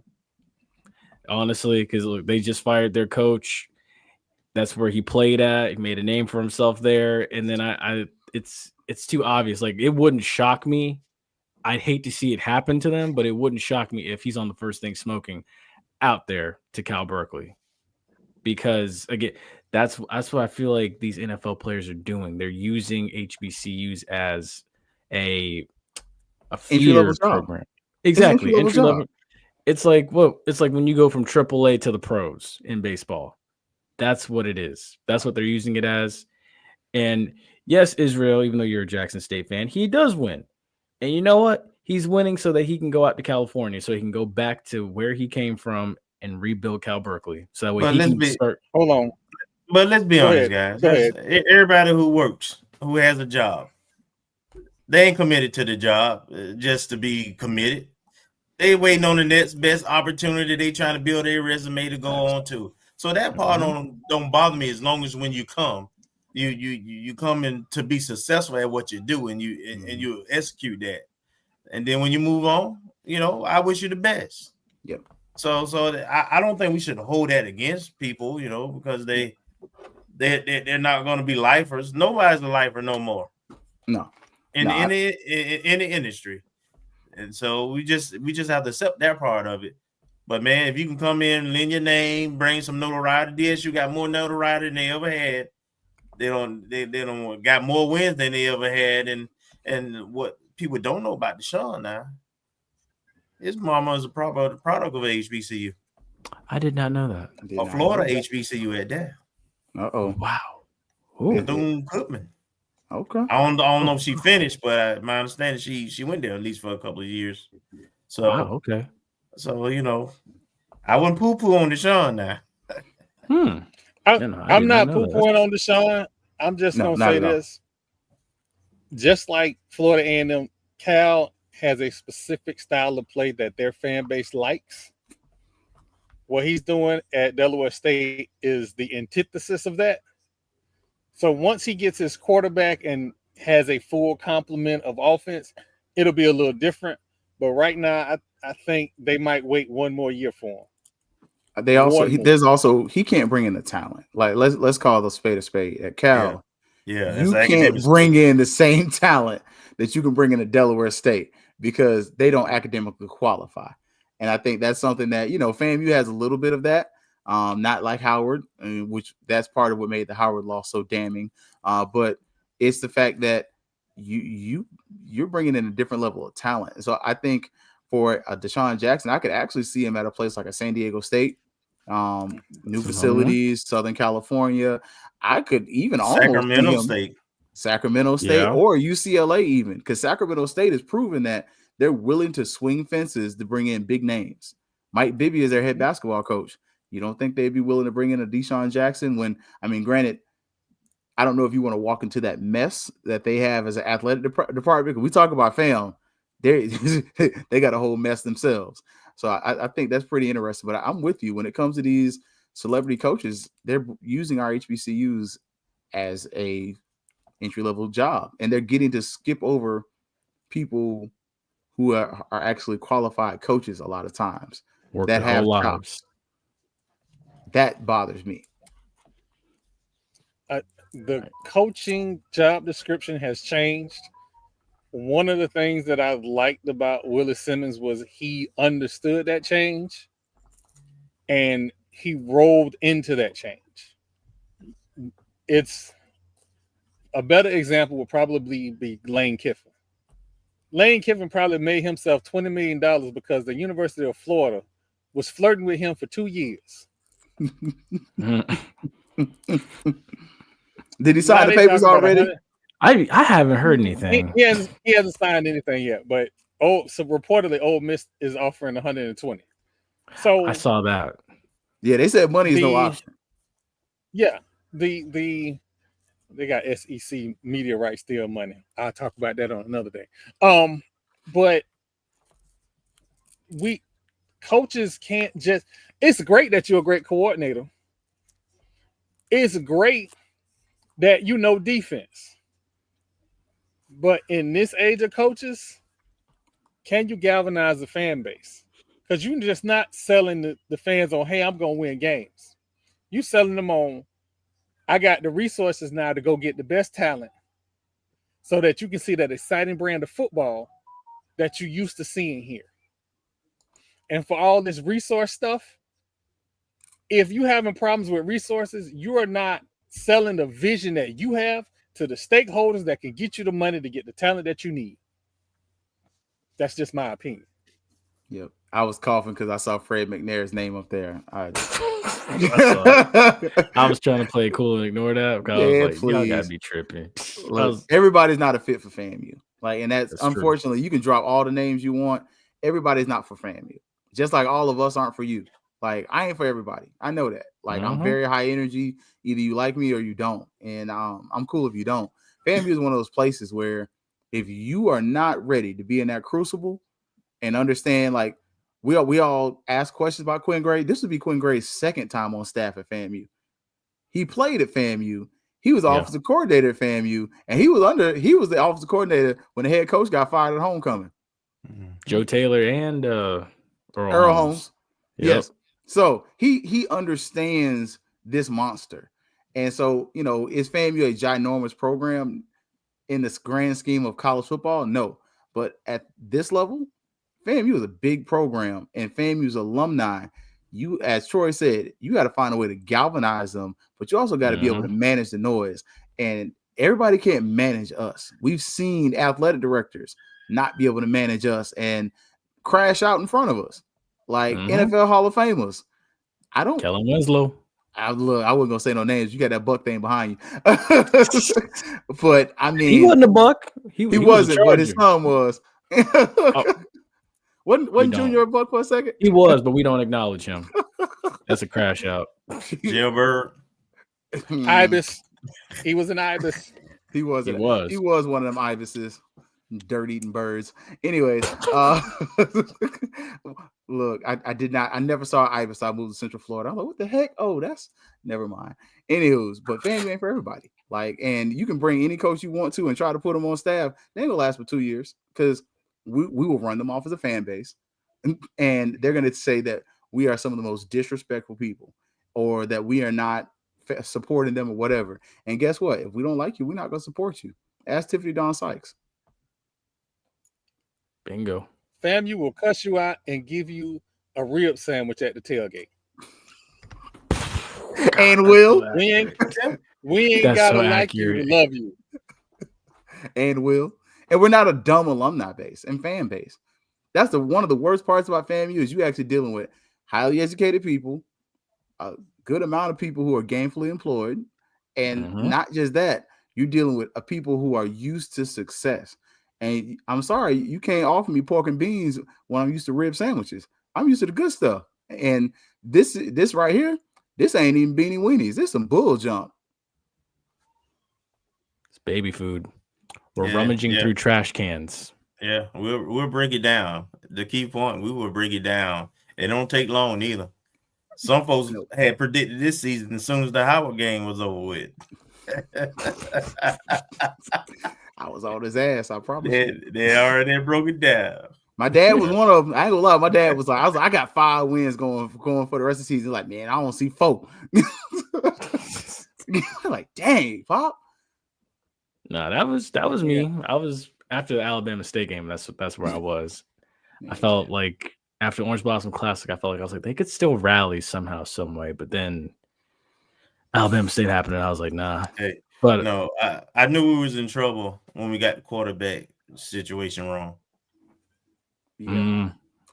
I tried to overlook that. I was like, oh, so you're gonna run a different offense than I think you're gonna run. And then he's like, yep, I'm gonna stick with my guy. And I'm like, okay.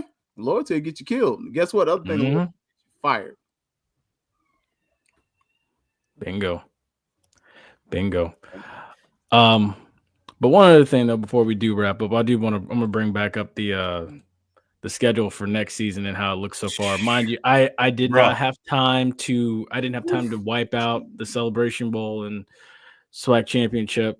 So I need a couple of days to take care of that and edit that out.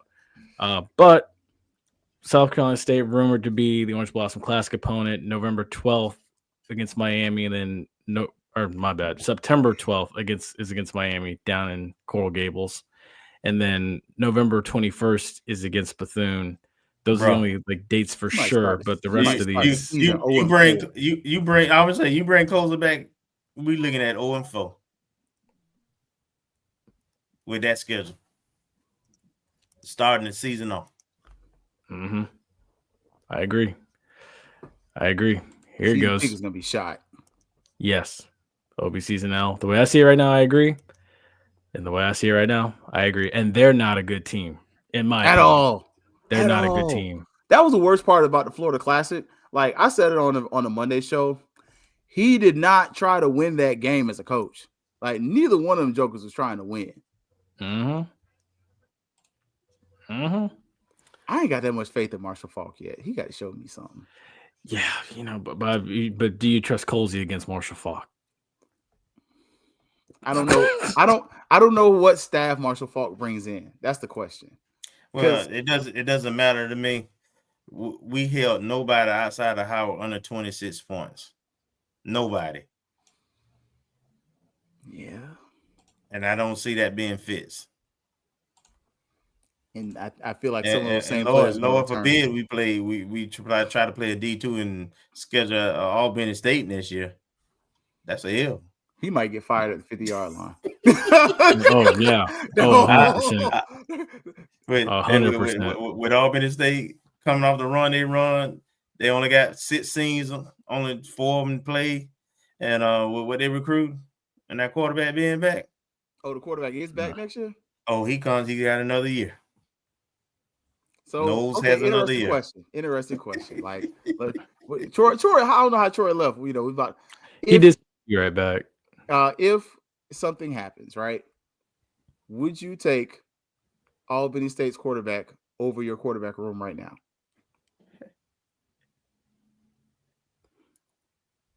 Yes, I think I would.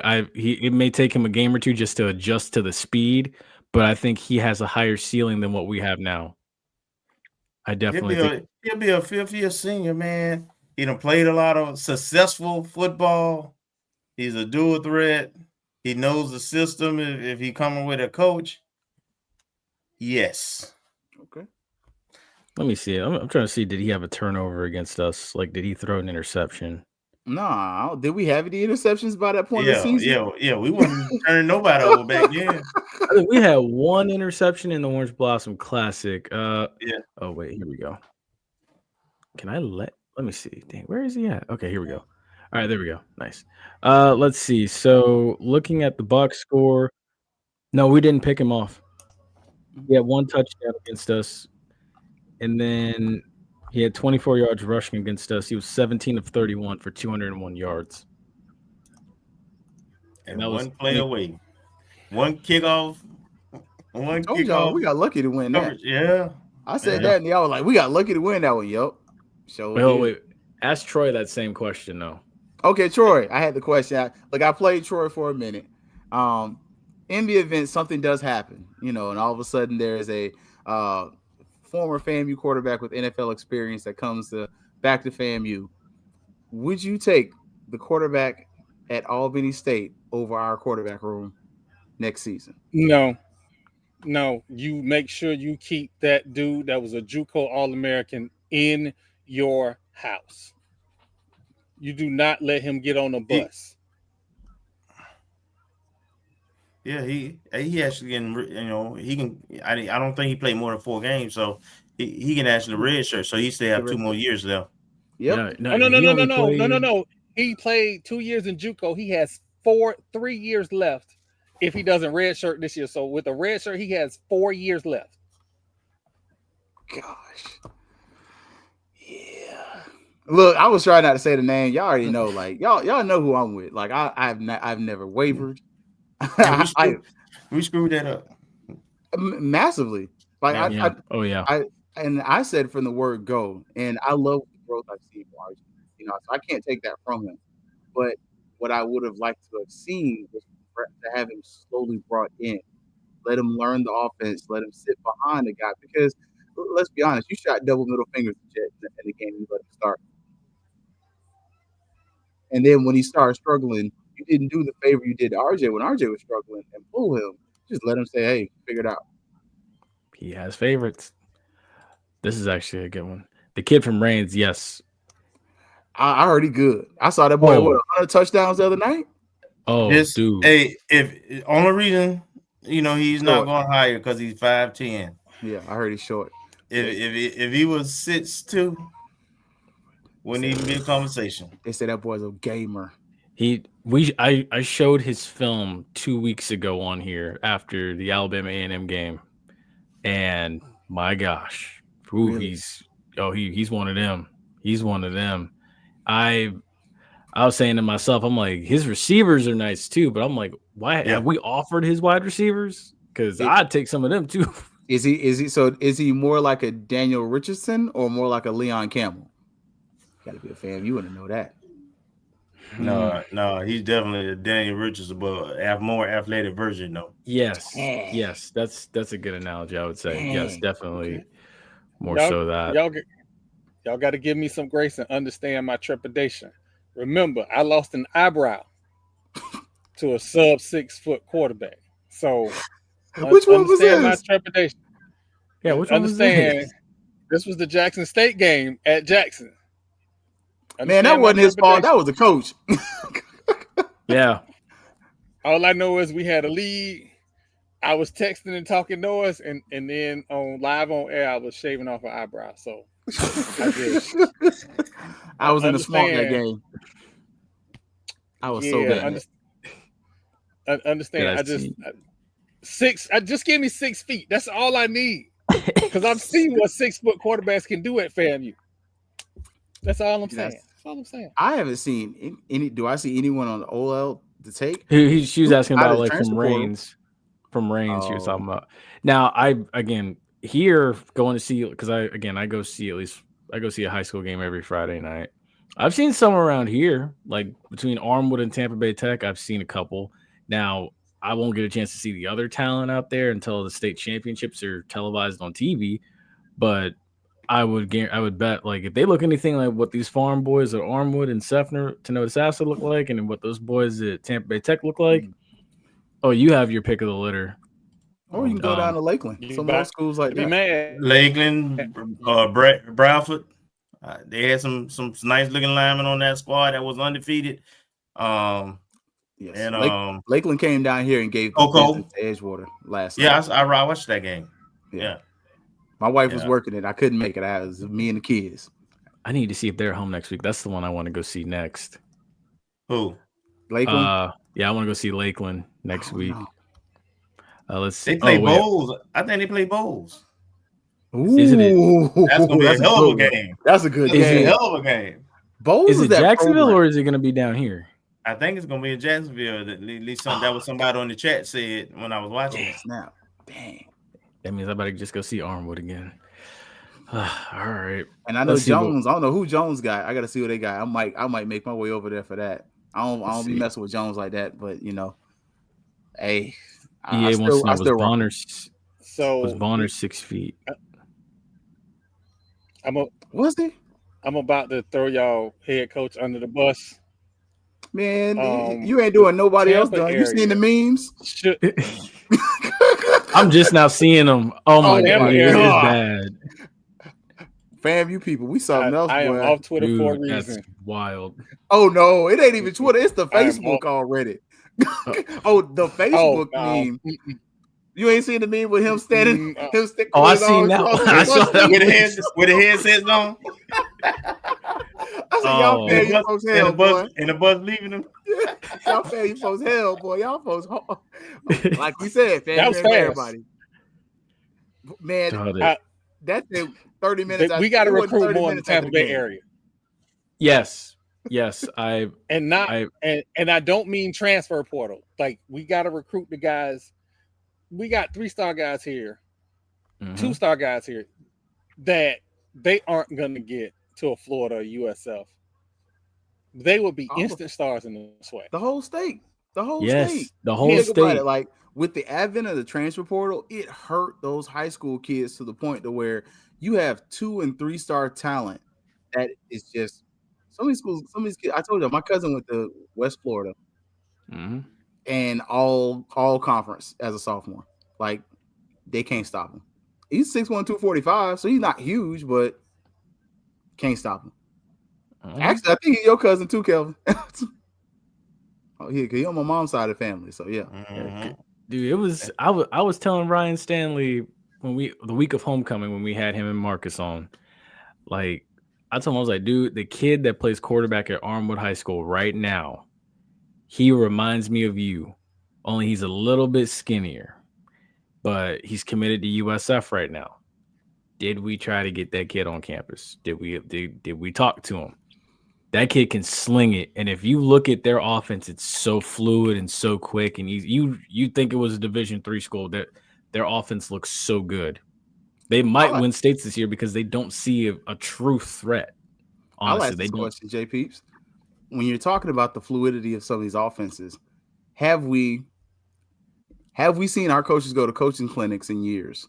I asked you that first question, and then secondly, have we considered bringing on some of those coaches as quarterback coaches or even coordinators from some of these high schools that are doing really well? I remember Willie had some guys. Yeah, under this new staff, no. I remember Willie he had some of his coaches go to those coaching clinics, but under this staff, no, absolutely not. You got volunteer coaches. Yeah. I wonder how many plays he called tonight. I don't know how many he called in the Classic. I know when I was behind him, Thad walked up to him like, man, why they asking me stuff? And I'm like, don't act funny now. You know why they bothering you. Y'all know where I stand. I think they need to ship him down to Miami personally. Let him go back to go with who he came in with. But it's 2 hours. Yeah. I guess we can go ahead and wrap up. Go ahead, Troy. I was just gonna say the talent that is being recruited by USF. I know a few of them are not going to Arkansas. Oh, I agree. Oh, dude, there's so much, man. That's another thing. You can, like a buzzer to a dead carcass, you could pick USF dry. You know what's another one? What's the oh my gosh, St. Francis? How many of us are offering those kids? Like, and it's not because the kids aren't good. The school is moving from Division I to Division III. So all of a sudden, you look at the transfer portal and you're getting students at St. Francis is normally known for academics.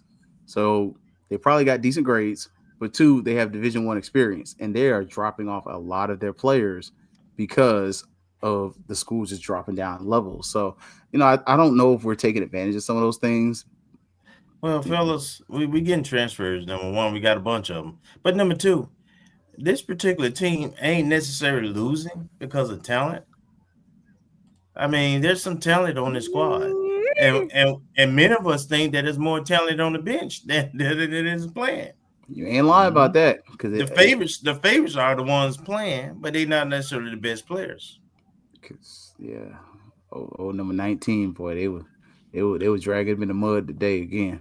Chop liver. 17, 19. I mean, that quarterback had 250 yards at halftime. Valley. Yes. And you're losing one of our top defensive linemen who you haven't. I don't know. Our scheme sucks anyway, so Yeah. Season over, fellas. Thank God for that. Thank God. Thank God. Yeah. But as always, as we wrap up here, I appreciate all three of y'all, man, coming on here. Usually, I figured I'd wrap up the season in a big way, give people some type of jubilation or something to, vent about or smile about. Hopefully we were good entertainment for 2 hours. I know we didn't mean to take up your guys' time away from the Iron Bowl, but it is what it is. Hopefully don't look everybody like that many people watching that game either. But yeah, man, again, I appreciate y'all coming on. Of course, it's Monday. Yes, sir. Yeah. Monday. Yeah, I'm looking forward to Monday with all of you guys and being on there as well. I can't wait. Looking forward to that. As well, too, me and Bishop will be back Tuesday night. We're gonna wrap up for this first season. So again, Rattler Roundup podcast will be live Tuesday at 9 p.m. And then, of course, Running Gun podcast will be live Wednesday at 8 p.m. There won't be another countdown to kickoff until 2026. So it is what it is. But before we do wrap up, of course, Kelvin, we'll start with you and work our way down to let us know where we can all find you. Well, you can find us on at ONG Strike Zone on our YouTube channel, part of the JBN broadcast. It is ONG Strike Zone on X, Instagram, Facebook, you name it. And you can catch us on Wednesdays at 8 o'clock. And you can also catch us Monday for the review show at 7 o'clock. And thank you all for those who have supported and watching us, and tell a friend. And don't forget to like this stream also. Give a thumbs up. Yes, please. Appreciate that, man. Troy? Oh, you can find me, as always, at watch.fatmouthsports.net. That will take you to our YouTube channel. I am also on Twitter, crashing out a lot. But I'm going to relax today. It has not been a good day in Tallahassee today. I'm not saying that you need to pack the coaches up, but if I hit the Powerball, I'm going to need to split the Marching 100 up into 2 squads and march down 2 coaches street until they decide to leave. As always, lead with love. Y'all have a good one. Yes, sir.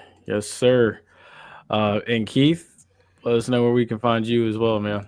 And Fangs Up Podcast, 5th Quarter FAMU page, Instagram, Twitter, YouTube. Definitely find me on those spaces there, man. And special shout out to JPeeps, man, because I literally said, I was like, oh, JPeeps doing the post games. That means I don't have to do it. That gives me a chance not to crash out, because I promise you, this would have been the season. My mama would have been fussing at me about cussing after the games. But look, JP's been doing the thing. Don't forget the Monday night review show, though. We will have that. We're gonna bring the Avengers back together 2 times, not one last time, but 2 times. We're gonna do this one, then we'll do a season review, and then Thursdays and Sundays, Fangs Up Podcast on HBCU Digital Network as well. And hopefully a coaching review. Hopefully a coaching review. I would highly speculate that's coming soon. I'll say this: the 24-hour rule is in place, but I think some folks may only need 12 or 18 hours. I don't think they're going to get a whole 24. So, yeah. Wait. Do a pay-per-view show for Monday to raise NIL. Oh, my goodness. I got you, EA. Well, all right, folks. As always, as you know, y'all take care, stay safe, stay blessed. The sun will come out tomorrow. It'll be okay. Oh, yeah. Changes afoot. Yes. Changes in air. The sun will shine on us again. You can smell it. Oh, yes. Oh, my God. I ain't going to bother Brian. He on the airplane with folks. I don't know. I don't know if the plane left yet. Right. Yeah, they got to ride the bus first. That's right. They got to go to Jackson. That's got to be an uncomfortable ride to Jackson. Ooh, Jesus. And if you've never made that ride before, oh my gosh, it's dark. Oh my gosh. They lost to a team. They lost to a team that let people in free. Where they do that at? Pop Warner. They lost Pop Warner. Jesus. City League don't do that. Oh my gosh. Y'all take care. All right.